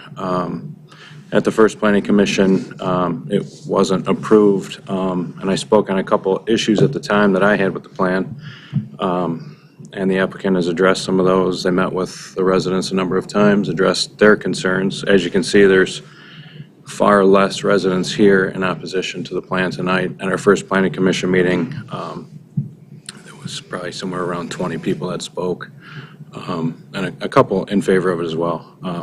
At the last Planning Commission meeting, there were very few people there in opposition to it. So the meetings that they've had with the residents have been successful, I would say, just so the board knows. Very good. Anyone else? Yeah, Oh, go ahead, Andrew. thank you. Andrea Voorhees. Thank you. I've had multiple people reach out to me and absolutely say less than the density. I love your idea of, Mr. Powell, of the bigger setbacks. That's great. As someone that's grown up and lived in this area my entire life, I still want to retain, I do realize it's 59, but I want to attempt to retain the rural atmosphere.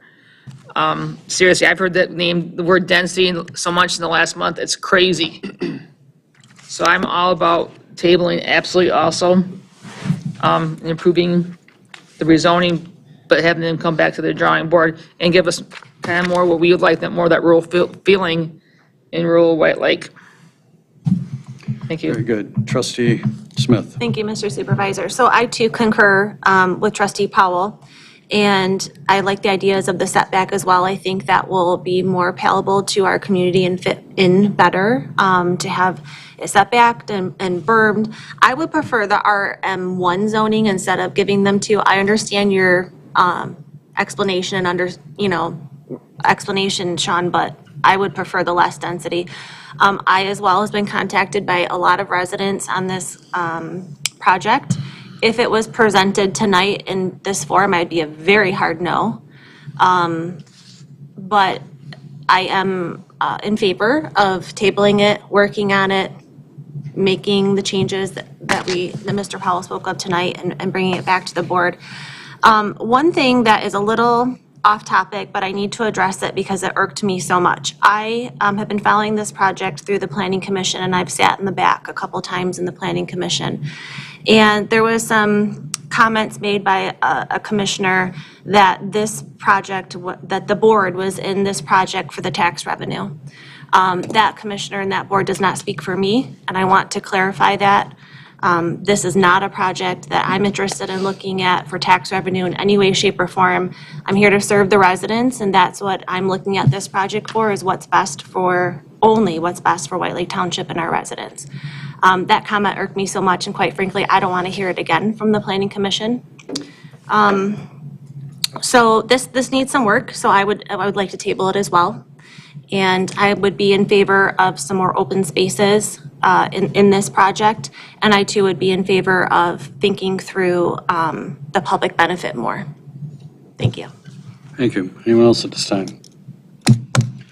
I can point out that if we move the rezoning forward, the first reading, that doesn't set the density in place. Remember, the density is tied to the site plan, and if we table the site plan, the rezoning can continue, but then we still have control. Let's just say they submitted with the base plan still our RM2 and R1D.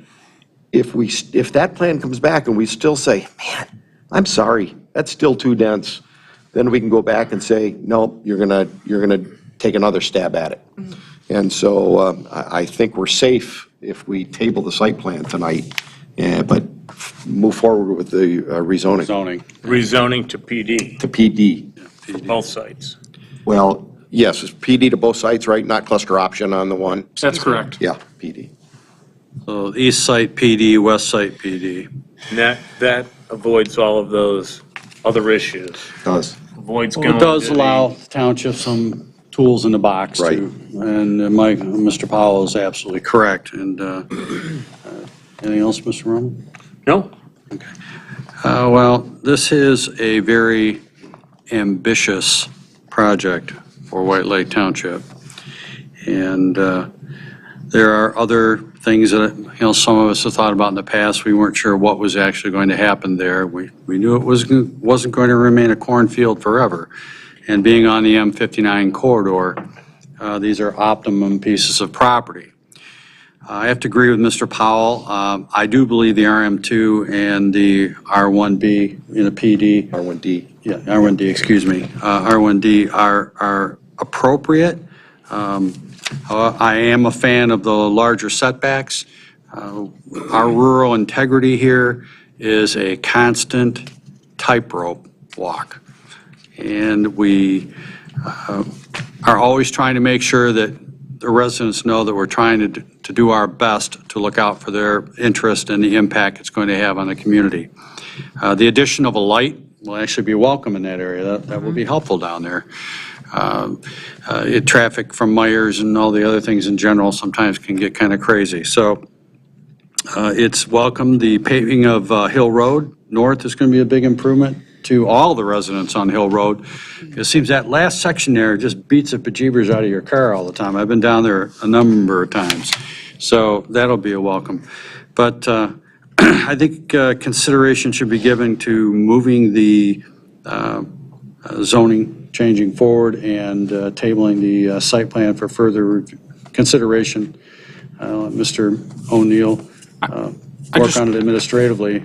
I'm sorry to interrupt. I just want to be clear, and I want to make sure the applicant, if they have questions, they have a chance to ask you so they can Absolutely. take direction. But I know that there were concerns, and we had discussed them regarding the underlying parallel plan, and it needed to be modified to better match the requirements of the ordinance, and I agree with you, and I believe they do too. But I think they still plan to use RM2 as the baseline and R1D as the baseline to at least establish that parallel plan and kind of go from there. I want to go back to density. They're using RM2 for their parallel plan, and I agree that when they do touch it up, they're going to lose units. I don't know how many. But just to be clear, the current west side, they originally came in at roughly 6.3 units an acre when the Planning Commission denied that plan. It came back at 6.1 units an acre on the west side. So it is more consistent with the low end of what is called out for an RM1, even though they're using RM2. RM1 is like a 6 to 8 unit an acre range. And then for single family, they initially started at 87 homes, which is 2.8 units an acre, and they came back with 81, which is part of the plan now, which is 2.6 units an acre. So again, on the planned neighborhood side, if you agree with again, not the parallel plan, the actual plan that's on the screen now, their plan, using the net acreage, they're at 2.6 units an acre, which is again at the low end of the planned neighborhood. So I understand what you're asking them to provide, and maybe it's tweaking the site plan to provide what you had mentioned, Mr. Powell, a little bit more buffering from the road, because no one who drives by will care as much about what's inside if they don't live there, if they can't see it. It doesn't affect them as much. Right. And I think that was, I don't want to speak for you, but I think that's how I understood you. So perhaps they have some thoughts on how they might be able to address that. And the Planning Commission obviously sent you a recommendation. That does not mean that you have to accept it.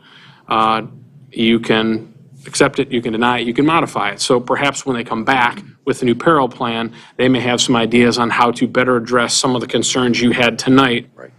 Understanding that you get a final say, because the development agreement that may come back to you, would come back to you if this were to proceed ahead, is going to have the site plan as an exhibit.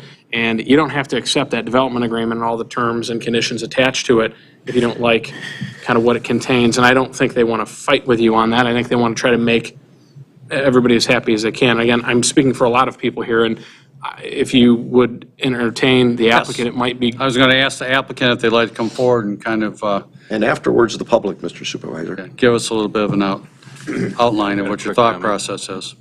Beg your pardon? I've got a quick comment. Yes. I would say about the east side of the road, the Planning Commission at first, when we were looking at the lot sizes, you know, they're below the recommendation of staff, right? 70 feet wide was the recommendation. A lot of these are in 60s. But the reason for that is it allows them to work around the wetland. And once we understood that, then we all agreed with that idea that the wetlands wouldn't be disturbed, where on that parallel plan, not that they would be able to accomplish it, but it shows them filling in all the wetland, right? So we would prefer that they worked around it. So that's one reason that the Planning Commission was okay with the way it was presented. You're talking about the east side of the road. East side, single family Correct. homes, yeah. Gentlemen, you care to present or anything you'd like to discuss? Good evening. My name is James Galbraith, and with me this evening is my colleague, Mark Kassab. I think we've got clarity from the board this evening as to how we should look at refining the parallel plan and further diving deeper into the plan that we hope to bring forth. We've made some adjustments to it along the way. I'm confident there's still room for some improvement, which there would have been later days in the process nonetheless. We are very sensitive to the buffering of the community, not only to the neighbors to the north, which we've already done a significant improvement to the plan, but also to the frontage along M59. It's to our benefit as well. And we can do the same along Hill Road. We pride ourselves on our communities, and if we can give you some examples of some landscaping that we've done along some very heavily traveled roads, and as that landscaping has matured, particularly along Maple Road in Commerce Township, Mr. Powell is familiar with those communities. and to a community that we did in the city of Novi that's right on Grand River, which is not quite as heavily traveled as M59, but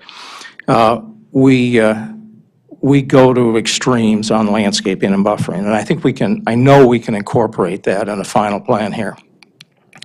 We look forward to working with you, and we'll refine this plan, exchange it with staff, and continue to value your input. So we would support the idea of the site plan being tabled for further study on our part.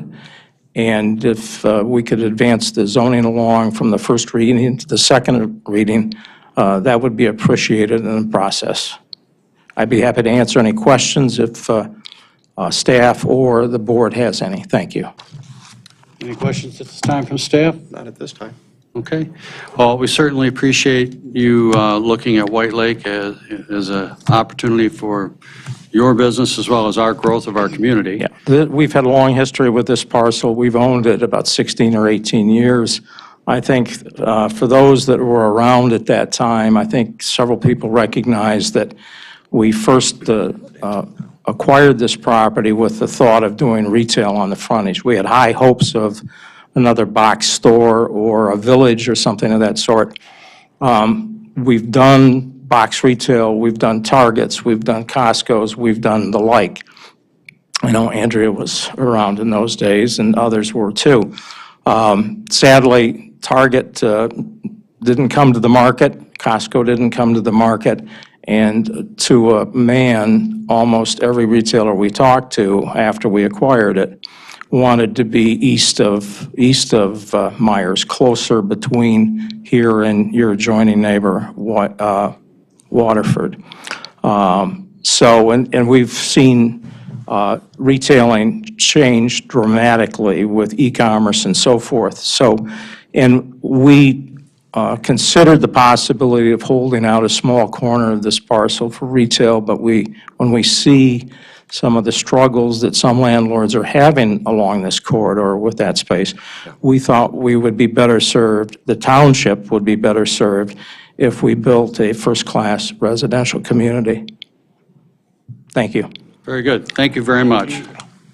Yes, any comments, questions? That's it? Good? I'm good. Okay, thank you very much. Thank you, Mr. Supervisor. Thank you very much. I'm comfortable with everything that we have spoke about tonight, but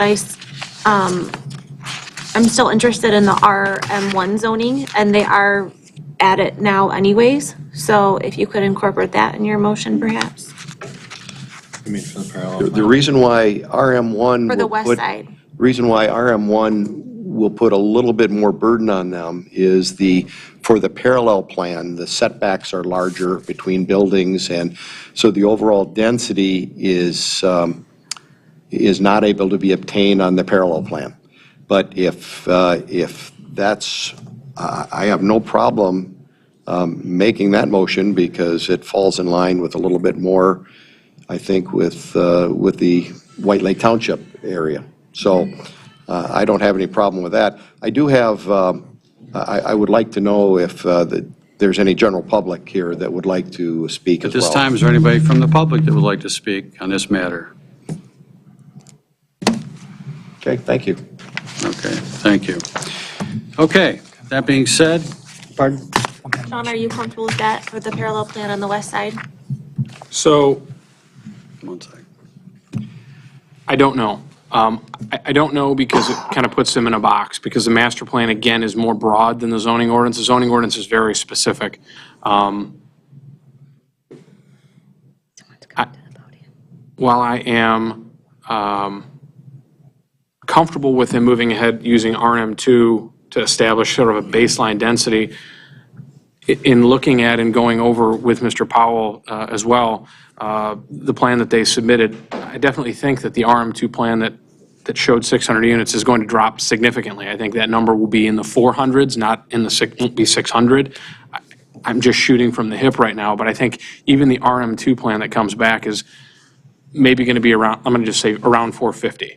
So there's still, I think, even if they're going to use that RM2 number, when they do strictly apply the requirements of the ordinance for the establishment or creation of a parallel plan, It's going to come way down. They're going to lose 25% of the units probably, and they're still going to be at a number less than that. They're still going to be at 393. So I guess I'm curious to see, using the RM2 underlying zoning, or not underlying, but the RM2 zoning, I'm curious to see what that plan will yield before I guess be willing to take the next step. And I mean, ultimately, you have some discretion to work with them. So if it comes, Right, you and know. that part is great, and that part I like about this plan moving forward.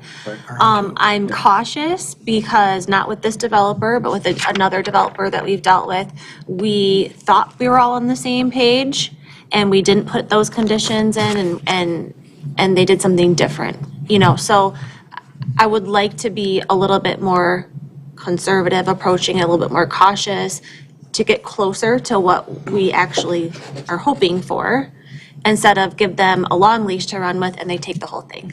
So the leash, sorry, go ahead. Mr. Noble. I was just going to say, couldn't agree with what you said earlier, but this developer has a long track record within multiple communities, Novi, Commerce, and I know we're trying to hit that rural field, but that gives our planning director latitude to operate in that RM2, because what you're saying is you're going to be able to reduce that density to suit what the overall objective and goal of that, correct? So the only reason RM2 really enters this conversation, and it can be confusing, is because they're using it to establish their parallel plan, which they do not want to build, and we do not want them to build, but it's a big, ugly plan that most communities require to try to figure out what in the heck if they just came in with a standard rezoning they could build, so that way they can kind of get a number in their mind. So they still want to have PD zoning, and the Planning Commission and the staff continue to support that type of zoning, because it creates flexibility for them, it creates flexibility for us. And I think Mr. Powell kind of alluded to that, both at the Comfort Care Project and early on in his comments here. It kind of takes things out of the ZBA's hands and gives it to the Township Board in order to kind of work things out so it mutually benefits the parties. So the only reason RM2 enters the discussion is because that is what the master plan, it's an acceptable zoning designation under the master plan. So they're going to use it to just put together a rough plan, a one-sheet plan that they're never going to build. And that's really what the parallel plan will serve as a tool to try to get a number out there that we can all kind of agree on is the number if they were to go with that zoning district, and they don't. There have been other projects that have gone with a RM1 or a RM2 straight up rezoning. And in that case, there is no parallel plan, there is no site plan, it's just a straight rezoning, sort of like the first rezoning request on your agenda tonight, 1392 Williams Lake Road. That was to RM1 from Ag, which was, again, consistent with the master plan and appropriate given its location. They gave a little exhibit to show what they might do, but there is no plan attached to it, and so there was no density plan or parallel plan required. So it's a little different animal, and that's why I'm saying I'm okay with RM2. They're not going to build to RM2. They're not even going to be at RM2 density based on what I've seen. That's my expectation. So that's why I'm okay with them putting a plan together. It will be less than that, and it'll still be something that you have the ability to massage a bit to make it maybe more like what you'd want to see based on the discussion tonight, as opposed to what's exactly in front of you tonight. I'm gonna agree with Sean on this one, in that it gives them a little more flexibility in the parallel plan. My interest is in the final plan. Correct. So if we give them a couple more units to put internal, but we get 150 foot and we get a green belt all the way around this thing that people can't even see inside, I don't care. And so if I have to give a couple more units to get what I want as a community representative, then I'll be glad to do that. And we have another shot at it. Remember that the density is not set until we approve what they submit. Yeah, I guess, I will give this developer the benefit of the doubt that they understand our intent and the discussion tonight, and they've listened carefully. So I understand your explanation, and I guess I'd be okay with RM2 for those reasons stated. I just hope that they're much closer to RM1. We get the final say. We get the final say-so, and that's submitted to this, board as part of their PD agreement, so. I couldn't agree with Trustee Ruggles about everything's going, and not that I'm not a park guy, because I am, but what's common earlier is we have other projects that we can use some of that PD money, public benefit money. I could name one right now, such as Ford Road. You go over there, there's potholes, we get multiple complaints by residents traveling down Ford Road to get to their homes. So, I mean, that's just another option that benefits that local area. Can't get into the tri-fund, it's money, but that would be a great option there to take that money and instead of just to burden, impact that area. Mr. Supervisor, to move this along, I want to move this along. I'll take them separately, though. And, Please do. I move approval of the first reading and moving along to the second reading for the rezoning from Ag and R1A to PD as presented. I have a motion. I will support that motion. All in favor? Aye. Ayes have it. Rezoning will go forward to second reading. Next item. Mr. Supervisor, I move to table the consideration of the preliminary site plan approval known as Avalon until the applicant has submitted a revised parallel plan and most probably a revised PD plan that our staff and consultants can review and bring back before this board. Okay, as in the motion, looking for support? Support, I'll support that. Motion, support. All in favor? Aye. Aye. Okay, you have your instructions, gentlemen. Thank you very much. Thank you. Thank you. Thanks. Okay, go ahead. Okay, request to approve performance guarantee agreement for Carter's Plumbing. I almost say Carter's Lumber every time I read that. Yes, me too. Mr. O'Neill. You have heard from me a lot tonight, and I promise this will be the last time I speak to you at length. I may read a little bit from the memo that Justin put together in our office last week in my absence, and I do agree with it. I know the applicants are here and will want to address you as well, but let me go to the aerial here. Carter's Plumbing has moved into the old Amcom building that was previously Oscar Larson. So there have been a few big users of this property over the last few years. Here is Carter's Plumbing of White Lakes already on Google. So this is the parcel right here.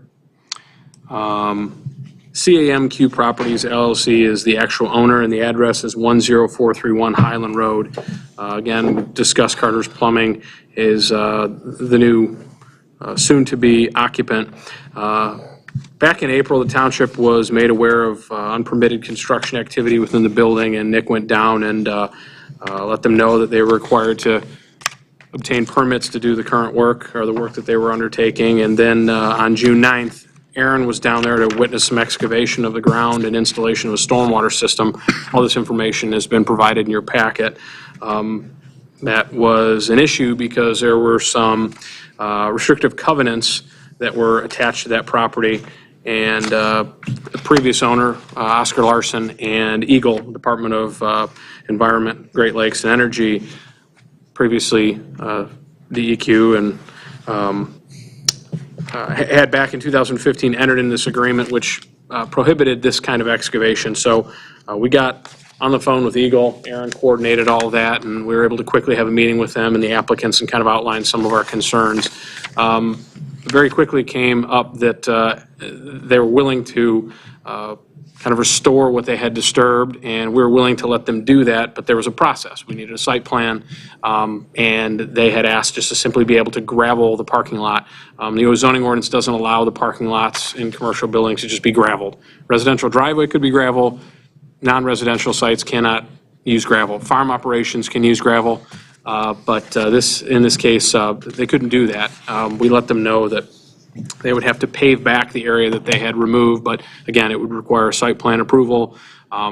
had to address stormwater, all the other requirements of the zoning ordinance, and that the extra layer was having Eagle involved because of the restrictive covenants. We weren't comfortable with approving anything without them because that's really out of our We don't have the jurisdiction. authority. Absolutely. And, Eagle is they've been very willing to participate. We've spoken with them again, and I mentioned that. And I think, Aaron, you met out there with Eagle. They were very responsive. Correct. And so we've had a good, as has the applicant, they've been available to discuss and meet. So it's really tonight before you is to approve a performance guarantee, which is really outside the norm, but it could potentially allow this applicant to get a temporary certificate of occupancy and run their business out of this site. But they're requesting some time in exchange for this performance guarantee and temporary certificate of occupancy to get a plan together. They've contracted with Kieft Engineering, who, does quite a bit of work in the township, and we're certainly comfortable working with. But there is some lead time, and the applicant can probably address some of that. And again, a lot of it's outlined here. So, at this point, we don't have any objection, excuse me, to the board approving this, but if you do, as a condition, the board, we're asking that you prescribe a period of time within which the improvements must be completed. And we also will need, as you see in the recommendation, a clean certificate of insurance, which we were provided tonight, and we'll have to take a look at. The area that they want to gravel, if you're looking at the aerial, is basically right here. Some landscaping's been removed. There are some other things that are going to need to be a part of their plan going forward, but primarily the big issue tonight is the request to gravel this area until they can pave it out, which will require a plan. So that was just a very brief synopsis. If you have questions for me, I'd be happy to answer it. Most of us sitting at this table have been involved in this project, as has Justin, who is the author of our department's memo. So we're up to our elbows in it, so we'd be happy to answer any questions you might have. A couple things right off the gate. I know that, after the leveling, so to speak, of the disturbed soil that was there, it's a recommendation of the MDQ to put a gravel layer over this temporarily.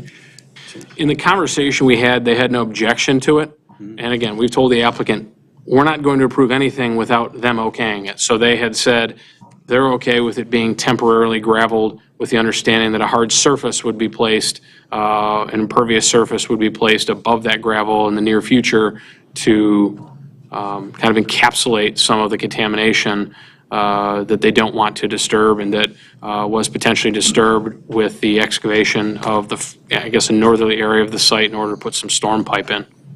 Okay, and then in this process, they are going to have to make application to Eagle as part of their site plan, a part of their engineering plan, correct? Eagle will be involved as a reviewer on the plan, so I don't know that they'll necessarily make an application. Eagle is going to require them to meet all of our requirements. They've said we will not supersede the township, all of the zoning ordinance requirements, all the utility ordinance requirements, all of our engineering design standards.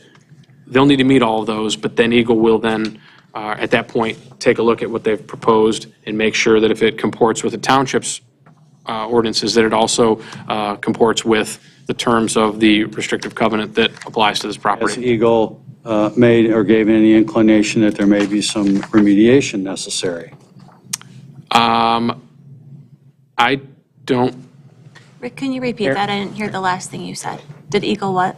Pardon? Can you repeat that? I didn't hear the I'm last thing you sorry. said. I was asking whether or not Eagle had made any implication or indication that some remediation would have to take place. Thank you. I'm looking at Aaron because I think he's had some conversations. Mr. Potter? Yeah, the majority of the remediation of this contamination was already completed by Oscar Larson, and that's where the covenants and restrictions came from. That's also the reason why these developers, won't be held to the due care plan responsibility, as some other contaminated sites that we've recently worked on were. So a lot of that work has already been done. What's remained, because they can't really get all of it, what was remained was, to be left undisturbed. So, yeah, Eagle is requested to be included as a reviewer in the site plan review so that they can, I guess, take a look at the, whatever stormwater plans and paving plans have been proposed and make sure that that meets their intention. Okay, question to Mr. One. Can I just Sure. add to? When we were talking to Eagle, though, we did confirm that Eagle was going to go out and take samples to ensure that the plume hasn't migrated any further, requiring any additional remediation. Okay, so, Eagle has, when we met with Eagle out on the site, they did mention that probably one of the requirements that they'd be looking at would be a shallow monitoring well in the area around the outlet into the storm drain exiting the property. okay. Mr. Lufkin, in your experience with Eagle, because you have probably more of it than any of us here, what's their turnaround time on things like this? When you have any clue what, That's a great question, Mr. Supervisor. They can be historically, it can take a long time to get response. I'm quite optimistic in this case because of the way they came out so quickly. We were able to get a Teams meeting with them within, I don't know, it was like 2-3 days. We got them out on site right away. They've been very responsive on this item so far, but depending on the priority of the project and how it ranks with whatever else they're dealing with, it can take a while. are we talking several months? I wouldn't say that long. Okay. Not for some. I don't think you're dealing with anything too complicated here. I mean, like Aaron said, a lot of the remediation had happened previously. The idea was to encapsulate it and leave it alone. Unfortunately, that kind of got disturbed. I imagine the treatment will be very similar. So I don't think we're dealing with anything real complicated. We just need DEQ to sign off on the treatment and make sure we're not going to exacerbate it or make sure that nothing that we do. Well, my concern is, Yeah. here's my concern, that they decide to come out and put a shallow monitoring well in, and they get results they don't like, and then they come back and say, okay, we are going to have to come up with a remediation plan. It just kind of pushes the whole thing out. So we have an unknown there at this point. And we don't really have all that historical data, nor do we have in the township the expertise to deal with that. And that is the state's wheelhouse, so to speak. We really don't have the authority to deal with it. Correct. As well. So once they dug through that, they did kind of open the proverbial Pandora's box. Pandora's box, correct. And that's where I have a question. And my next question to that is that as part of the conditions of this approval, there's a timeline in here that Mr. O'Neill is requesting. And, I don't want to give them an unrealistic timeline because of potential problems. But all I know is that if somebody was holding this kind of money of mine to perform, and you gave me X window, I would try to do it X minus so long so that I could get back on my course. So there's a incentive here to be expeditious. However, my own personal experiences with MDNR at that time was that it took forever to get some of the permitting done, and when the thing came back, it looked like it went to Paris and back, it had so many stamps on it, okay? And it took an excessive amount of time, so I don't want to give them an unrealistic time frame. That's why I'm looking to the professionals here versus the board's opinion, okay, which is not professional, for say one member, okay, as to what kind of window of time should we give them? Should we give them 6 months, which now takes us into an impossible time to pave? Do we give them 10 months? Do we give them 1 year? And if we give them 1 year, does that give them enough time to go through the gauntlet potentially and then get into the queue for next season's paving season? And then potentially they'll have it done in 8 months. That's sort of my thought process. Mr. Powell? I think you're thinking correctly, and the guidance from our engineer and our DPS director is the same. Whenever, as you guys know, whenever you're dealing with the government, except for White Lake, of course. Of course, except for White Lake. You can't count on anything. If I can just summarize, and they've alluded to it, our experts have alluded to it a little bit, I went through this exact same issue for the Village of Wolverine Lake. We had an underground storage tank leak. And the first thing when the DNR, DEQ comes in, Eagle comes in, is you must eliminate all pollution. That's their first stand, eliminate it all. When you can't eliminate it all, you clean it the best you can, and if you cleaned it to commercial standards or residential standards, and depending on how clean you've made it, they then allow you to encapsulate it, as Mike Lufkin had said. And the thought is that natural bacteria would eventually dissolve it if it just stayed in place and not moved.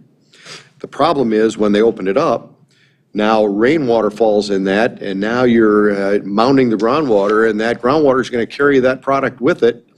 And the reason that your question is a good one and we can't answer is because if that rainwater now starts carrying it to the south across, and they see it starting in after that creek that runs along the south side of their site, Eagle could say, no, now we're getting into a residential area, now you're contaminating off-site.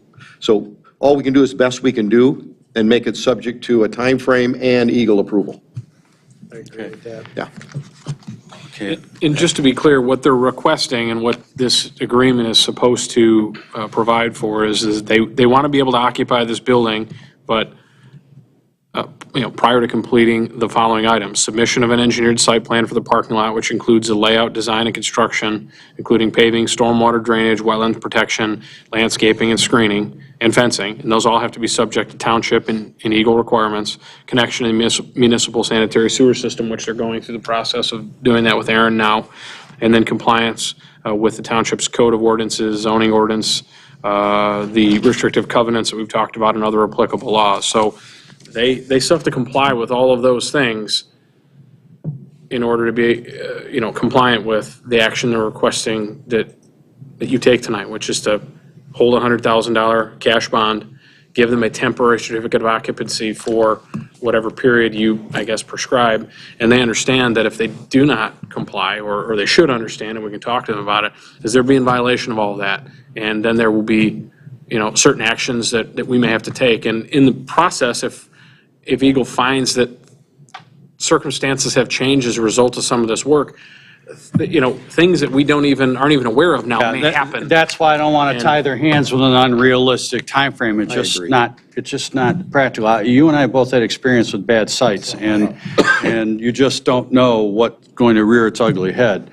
I would like to know if there's any other comments before I go. Mr. Ruggles? Yeah, I would say that the stuff Sean just described is at least 4 months.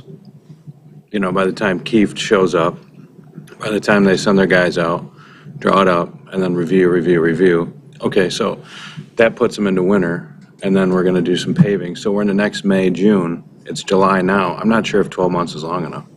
Well, I almost concur with you, okay? Only because we have this can that if the lid is cracked, and then when it gets popped off, we're not quite sure what's in it. We don't want to keep your money. We want you to be there. We want you to be finished. We want it done. But I don't think an 18-month window is an unrealistic window to request and this be done in. And understand that your certificate of occupancy would be and will be in jeopardy if this is not met within that time frame. If there is some outstanding circumstances that Eagle comes to us and decides you are now Superfund Site number 2, okay, and it changes the dynamics of this, you will have to consult and be tied at the hip with our Community Development Director and our DPS Director in conjunction with our Township Engineer, and they will inform this board as to the it's MDNR to me, the Eagle's actions and requirements. So we can't, we don't want to be unfair, but we have to be realistic. And through my experiences, Mr. Powell's experiences, Mr. Ruggles knows the gauntlet because he's on the Planning Commission, I would propose that the agreement. If anyone, I have yes, some comments. please. So I definitely have a lot to share here. I've done a lot of homework on this, and this is nothing more than a self-induced gauntlet. They did this unto themselves. They've treated our staff terribly through the process. This is nothing more than a case of, I'm gonna do it and ask for forgiveness later. This is a licensed plumber that knows better. You know that you pull permits. You know that we have policies, ordinances, regulations, and sir, you did not follow any of ours, and you went full steam ahead. You did whatever you wanted, and you hoped that this board would clean up your mess. So I'm actually, gonna present a completely different perspective here. You did this. There's no reason for you to do this. What is the point? I'd like to know why you wanted to put these storm drains in, and you had this covenant upon sale and before sale. So you know there was a toxic plume there. You knew that you were disturbing the Huron Water Rivershed. You knew all of that, and you did it anyways. So I have a lot of questions for you, so I want to hear from this gentleman directly. And I don't appreciate you coming in and screaming at our staff in the process either. So I want to hear from him, and I want this board to understand that this was done purposely, and they hoped for forgiveness afterwards, and I'm certainly not okay with that. That may be the case. You have anything you'd like to ask whomever the representative here is, if you could come forward?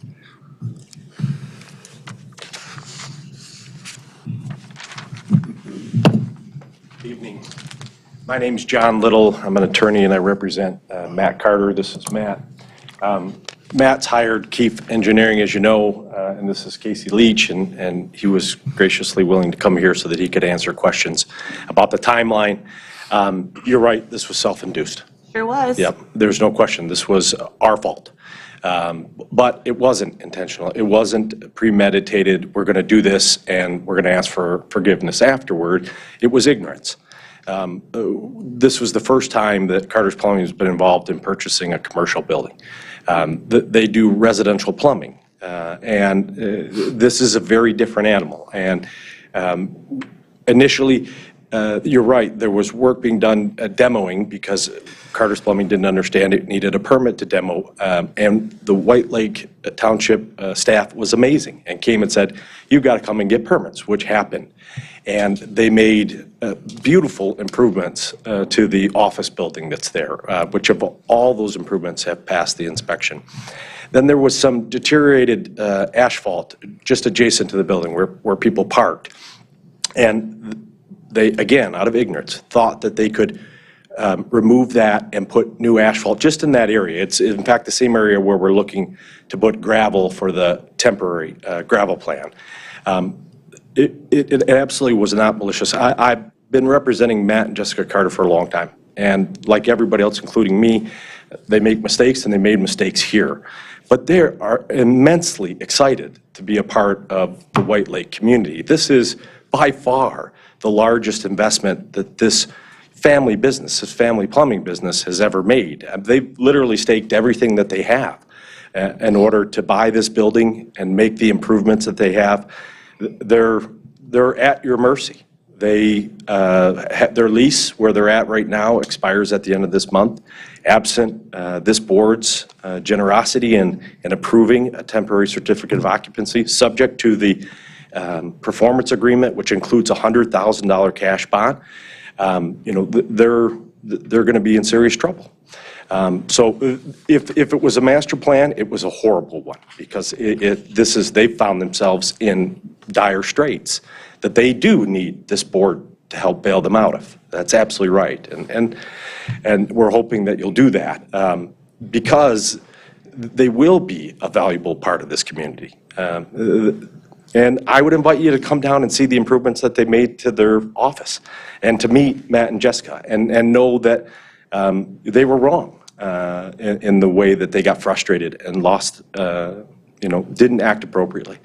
And they're here tonight and they're asking for this performance agreement and willing to pay a $100,000 cash bond as part of an amends to say, we got off on the wrong the wrong foot, and that's our fault, and we'll do better. And so, Matt can speak more directly to that, and Casey, again, is the expert in engineering, and he could help inform the board about the timeline, but I agree with everything that's been said. First of all, I want to thank Mr. O'Neill and Mr. Quagliata and everybody with the development. I thought I was going to have to explain this, and of course I don't, because Mr. O'Neill said it a lot better than I could have. And the board is obviously very well versed in what we're asking for. The gravel in the temporary gravel in that area, that may be throwaway gravel. It may be that after the site plan's developed, that gravel doesn't end up getting used at all for anything else, and it was a waste. They're just asking to do that because when they made the mistake of removing the deteriorated asphalt, they've left sand there. And Eagle asked us to give them a plan on how we were going to resolve the mistake that we made.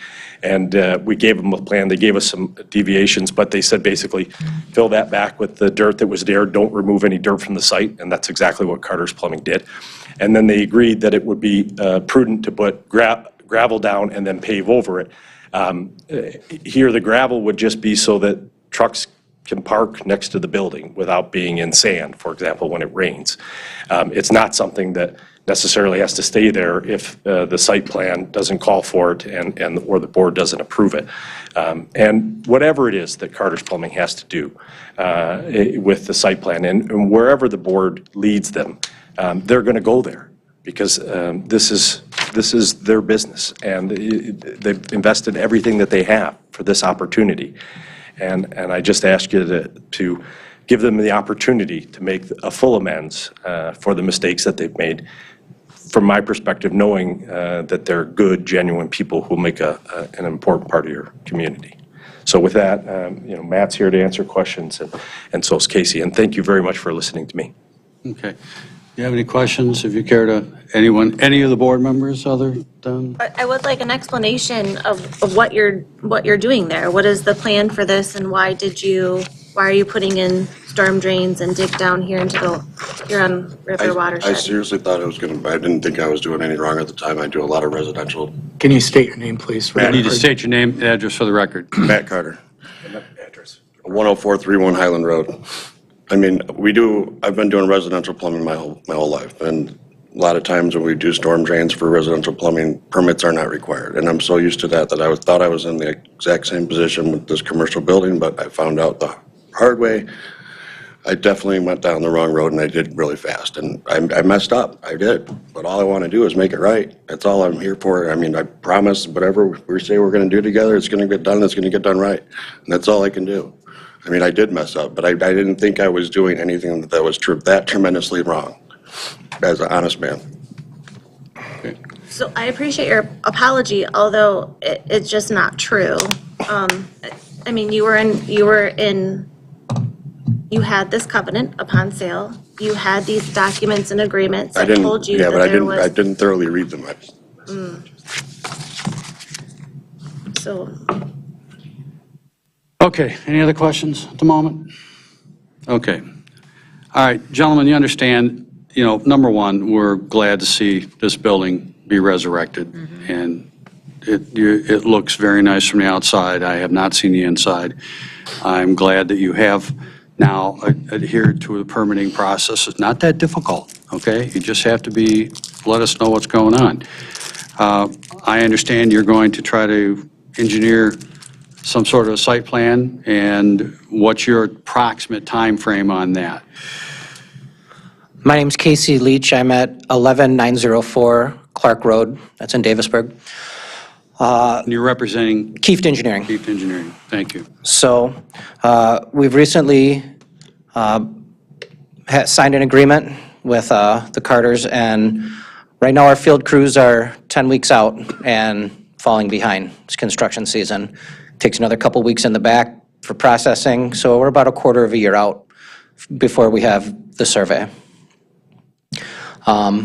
Engineering, we might spend a couple weeks, month on that, and then we start the approval process. It's going to take a long time. We anticipate getting a wetlands consultant on board because of the proximity to the drainage course that flows to the Huron River. So we do anticipate, a Part 303 permit from Eagle. that, as well as, the township's approval process. If there's any, permits in the right-of-way that we have to pull, we could be 6 months out before we're bid ready, a permitted project. That puts us in winter. You're not gonna probably break ground in winter, so hopefully early spring start. I don't think 12 months probably is enough. It probably would be 18. I think what this board has already considered, or has already been talking about, 18 months, should be able to wrap this up. Okay, well, it's to your advantage to get it done quicker. No question about it. Agreed. Any other, Mr. O'Neill? A couple quick things. I just want everyone to know that when projects, existing sites come in and they want to reconstruct certain components of their site, we don't send that to the planning commission board. That's all done administratively, but all the reviewers are involved, as they have been working together on this to this point. So this won't go to the planning commission. This won't go back to the township board unless there's an issue. If you do approve something tonight, unless there's an issue related to that or the timeline or something along those lines. So just so you know what process they have. Yeah, this would be administrative review. That's right. And I just want to make sure that was said, so everyone understood. And a couple of quick things I want to point out on page 2 of the agreement. On line 6, there's a reference to Exhibit C. It should reference Exhibit B. And on page 3, I just mentioned page 2, but paragraph 1, line 6. And then on page 3, paragraph 2, line 2, it references Exhibit D. It should reference Exhibit C. I made mention of this to Mr. Little before the meeting tonight, so he was aware. So if you are inclined to take action on this, I would request that you do so subject to those minor amendments. To the agreement that's in front of you tonight. And at the staff level, The agreement? I believe Mr. Little put the agreement together, and Lisa took a look at it. And Justin went through it on behalf of our office as well. I have a quick, Nicholas, you have now been over there. Correct. And from where that building was to what that building now is, and the process with them outside of the little hiccups that we had. They've been great to work with. We've had a couple of issues that came about, but as far as the building process, everything went great. Mr. Holland, the fire department, went over there for life safety review, and permits are essentially ready to close out. Okay. They haven't been done so yet, but short of this, C of O is, we're ready to issue. Okay. Temp C of O. That's why and the cooperative level, and they're cooperative, and. Yeah. Okay, all right. Mr. Rowe? Would it be proper to make a motion now, Yes. Mr. Supervisor? A motion? I have a couple more questions. So Mr. Little, you said that you have represented them a long time, but you didn't tell your client about this covenant? So I'm not an in-house counsel, and I didn't get the opportunity to assist them with the purchase of this building. And that was their first mistake, was that they didn't have people around them that had done this before. No, they were directly told. Mr. Carter was directly told of this covenant. He was directly told that before he did work, that he needed to come to the township. Yeah. Well, you're right. I'm We right. made mistakes, and we're looking forward to doing better. And then the other issue I have is you ripped out a lot of landscape. So what's the plan of putting that back? So that'll be part of the site plan that's being prepared by Keefe. That'll address the paving and the water issues related to paving, also the landscaping and the fencing. So all of that will be under the umbrella of the site plan, which I think Mr. O'Neill went through very thoroughly. I couldn't be more disappointed on how this was handled, how this was, how you treated our staff. Please don't talk to our staff that way. Our planning department and our building department are really good staff, and they do a great job. And our fire inspector, our fire marshal, and please don't speak to them that way again. Yeah, I want to apologize for my wife also. You do need to apologize to them. It was really inappropriate. Basket of cookies always works, okay. Yeah, it's a good idea. I just have one comment. Especially if he's around. I just have one comment. You're Dealing kidding. with Eagle myself. You're kidding. I'm kidding, he knows. It's about an 18-month process for turnaround. You're at the mercy of the state, so I think that's a good timeline that we all can agree on. Thank you very much. Trustee Ruggles nailed it. I think Yeah, that's right. you were I think spot on. that's right. Spot on. Yep. Spot on, Scott. Okay, any other questions or comments? Motion. Motion to approve the performance guarantee agreement with the amendments noted by Mr. O'Neill. Also to include $100,000 cash performance bond with a time limit put into this agreement, giving you 18 months to complete. And that is the motion. I will support. Okay, all in favor? Aye. Opposed? Opposed, nay. One opposed. Thank you, gentlemen. Don't let us down. Thank you very much. We won't. Thanks, guys. Thank you. Thank you. Okay. Roman, did your motion include the, Included your amendments that you suggested. Resolution 22024, White Lake Township tentatively declaring its intention to establish a special assessment district to be known as Emergency Sewer Hookup 2022-02. Any questions or comments at this time? Anything to add? David, anything to add? Okay, pretty much what our emergency SAD format. Mr. Powell? You love sewers. Let me get to the right section here. Oh, thank you. Mr. Supervisor, because it's important to the township and our residents, I move approval of the temporary resolution number 22-024. Intent resolution, I'm sorry, not intent. I have a motion to move forward. Looking for support? Support. I have support from Mr. Roman. All in favor? Aye. Aye, moving on. Thank you, David. I know that was a long, enduring. Enjoyable, okay. Item 9F, request for one-year extension for Peerless Midwest Well Maintenance Contract. It's, I remember when we did that the first time. Yeah. So, Mr. Potter. Thank you, Mr. Supervisor.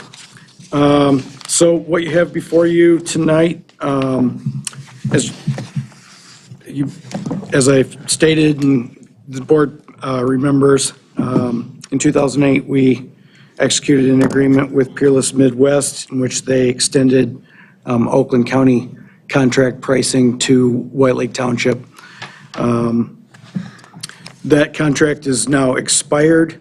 Oakland County has extended their contract with Peerless Midwest for 1 year, no increase in pricing, in unit pricing. I'm requesting the Township Board to approve a similar 1-year extension to our contract with Peerless Midwest, not to exceed $100,000. Very good. We have had some interaction with them. I know we had a few different chaps worked on and a variety of things. I know they did a very good job. In your package, let's see here, right after the copy of the Oakland County agreement, I have put in here an activity report from our accountant that itemizes all the activity that we've performed under this contract. And yes, we've had multiple township wells, water system wells overhauled, several wells abandoned, several wells for other township properties worked on under this contract, as well as one hydrant well for the Wexford Manor development. So it's been a good contract for us, and they're a good company. I know Planning Department has currently accepted a quote from them for some additional work on a well over at Dublin for the ball field. I think they're currently the low bidder on that project as well, but we don't have all the quotes yet. Yeah. Yeah, Q will bring that to light when that comes around. I'm not familiar with it, but I would agree with. I was on board that bus, so Yeah. I worked with Q on that, so. Mr. Powell, any questions on this, comments? No, it's straightforward. We're losing more and more contractors that are not renewing contracts, and so I'm thrilled that we have such a reputable contractor to help us here in White Lake Township, so. Okay. 1 year was the most they would do? Well, I didn't ask him that question, to be honest. Well, if the Oakland pricing's County not gonna extended go their up. contract for 1 year. I could certainly go back to them and see if they wanted to extend that out. Because right now, Oakland County is extended, which means they're guaranteeing us the Oakland County pricing. In 1 year's time, should they not extend Oakland County, they may not extend the same pricing and it may be restructured. So I would think we should wait to see, obviously at that time, where that's all going to fall. And I don't think they're going to want to lose Oakland County. I have a very long working relationship with Peerless Midwest. We used them for many years in Waterford Township, when I was with Waterford Township. I could certainly reach out, because I like the way Scott's thinking on this one. If you can lock in pricing, inflation just continues to go up right now. If you look at some of the costs of these wells that we've overhauled, we're looking at 25% increases on these costs for the next two that we've got on the agenda to overhaul this year. So it wouldn't hurt to maybe execute this and see if we could start working immediately on another extension, in my opinion. Make an inquiry and we could always amend. Yeah. So I think the board would be amicable to that, so. Okay, any other questions? I think Scott should make a motion. I'm sorry, Mr. Ruggles, make a motion. Okay, here. I'll make a motion to approve item 9F, the request for a 1-year extension for Peerless Midwest well maintenance contract. Not to exceed? Not to exceed $100,000. I will support that. All in favor? Aye. Aye. Opposed? Motion carries. Item G, first reading of fee ordinance amendment, ordinance number 129. Anything you care to add, Mr. Clerk, to that? Pretty self-explanatory. Mr. Roman, I appreciate your explanation earlier regarding putting that, and that's actually great, the maximum permitted by law, because that could go any which way on Sunday. They could decide that, they don't allow us to charge anything anymore for canceled checks, and they feel in a generous mood in Lansing. Who knows? So I think your language is appropriate. So, and all you have to do is consult with council or the state of Michigan to find out what that fee is at the time. Any questions from the board? Seeing none, I'll make a motion to, excuse me, I'll make a motion to take the second reading, the fee ordinance amendment, ordinance number 129. That's a motion. I have support. All in favor? Aye. Aye. Moving on. Resolution 22025 to approve purchase for tax foreclosed properties from Oakland County, Gale Island, further known as Gilligan Island. Someone told me today.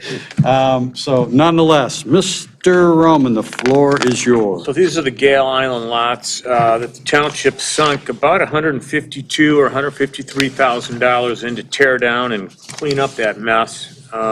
Those properties, again, were all tax foreclosed by the county, and White Lake Township has the first right of refusal to pick those lots up. Keep in mind, we've already spent $153,000. The total cost to purchase them comes to $281,240.62, of which we'll get our $153,000 back. Essentially, we're spending another roughly, what is it, about 130 grand. Yeah, 130 roughly. To control these lots. Interestingly, just so the board knows, law has changed recently. You were emailed on the change. In the past, when the township picked up tax foreclosed lots, we were not allowed to profit on those lots. Any profit had to go back over to Oakland County. That law has now changed to where if we did profit on some of these lots, that money stays with the township. Any questions? What a novel idea. So what you're initially saying, because of the law change, that we can sell for a profit, correct? Well, interestingly, if you look at the different lots, in my humble opinion, some of them we're paying too much for, but for others, we're not paying enough for.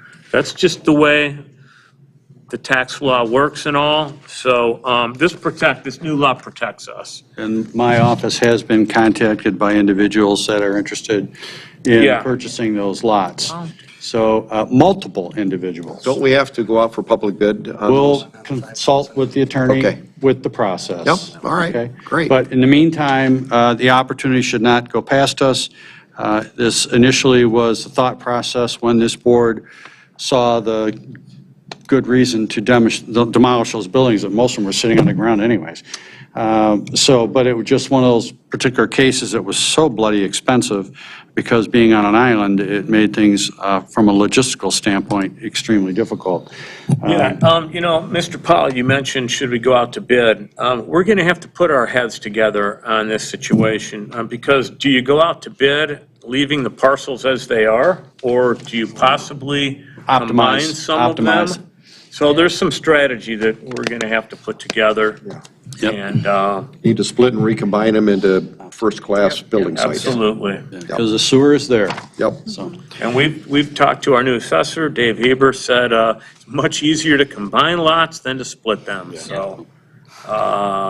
So I am looking for, I guess, can I make a motion, or did anyone Please have do. questions? Motion to approve resolution. Any other questions, comments? No. Go ahead, Mr. Roman. Motion to approve resolution 22-025, and to give me permission to spend the $281,240.62 out of the general fund to pick these lots up. I will support that motion. Roll call vote? Clerk Noble, yes. Trustee Smith? Yes. Trustee Ruggles? Yes. Treasurer Roman? Treasurer Roman? Yes. Trustee Powell? Yes. Trustee Voorhees?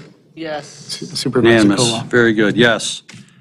Okay, very good. Okay, next item is closed session. At this time, the board will be going to closed session. I'm making the motion to approve to recess into closed session to consider attorney-client privilege communications in accordance with MCL 15.2681H. Roll, that is a motion. I need support. Support. I have support from Mr. Roman. Roll call vote, please. Supervisor Colwell? Yes. Treasurer Roman? Yes. Clerk Noble, yes. Trustee Ruggles? Yes. Trustee Smith? Yes. Trustee Voorhees? Yes. Trustee Powell? Yes.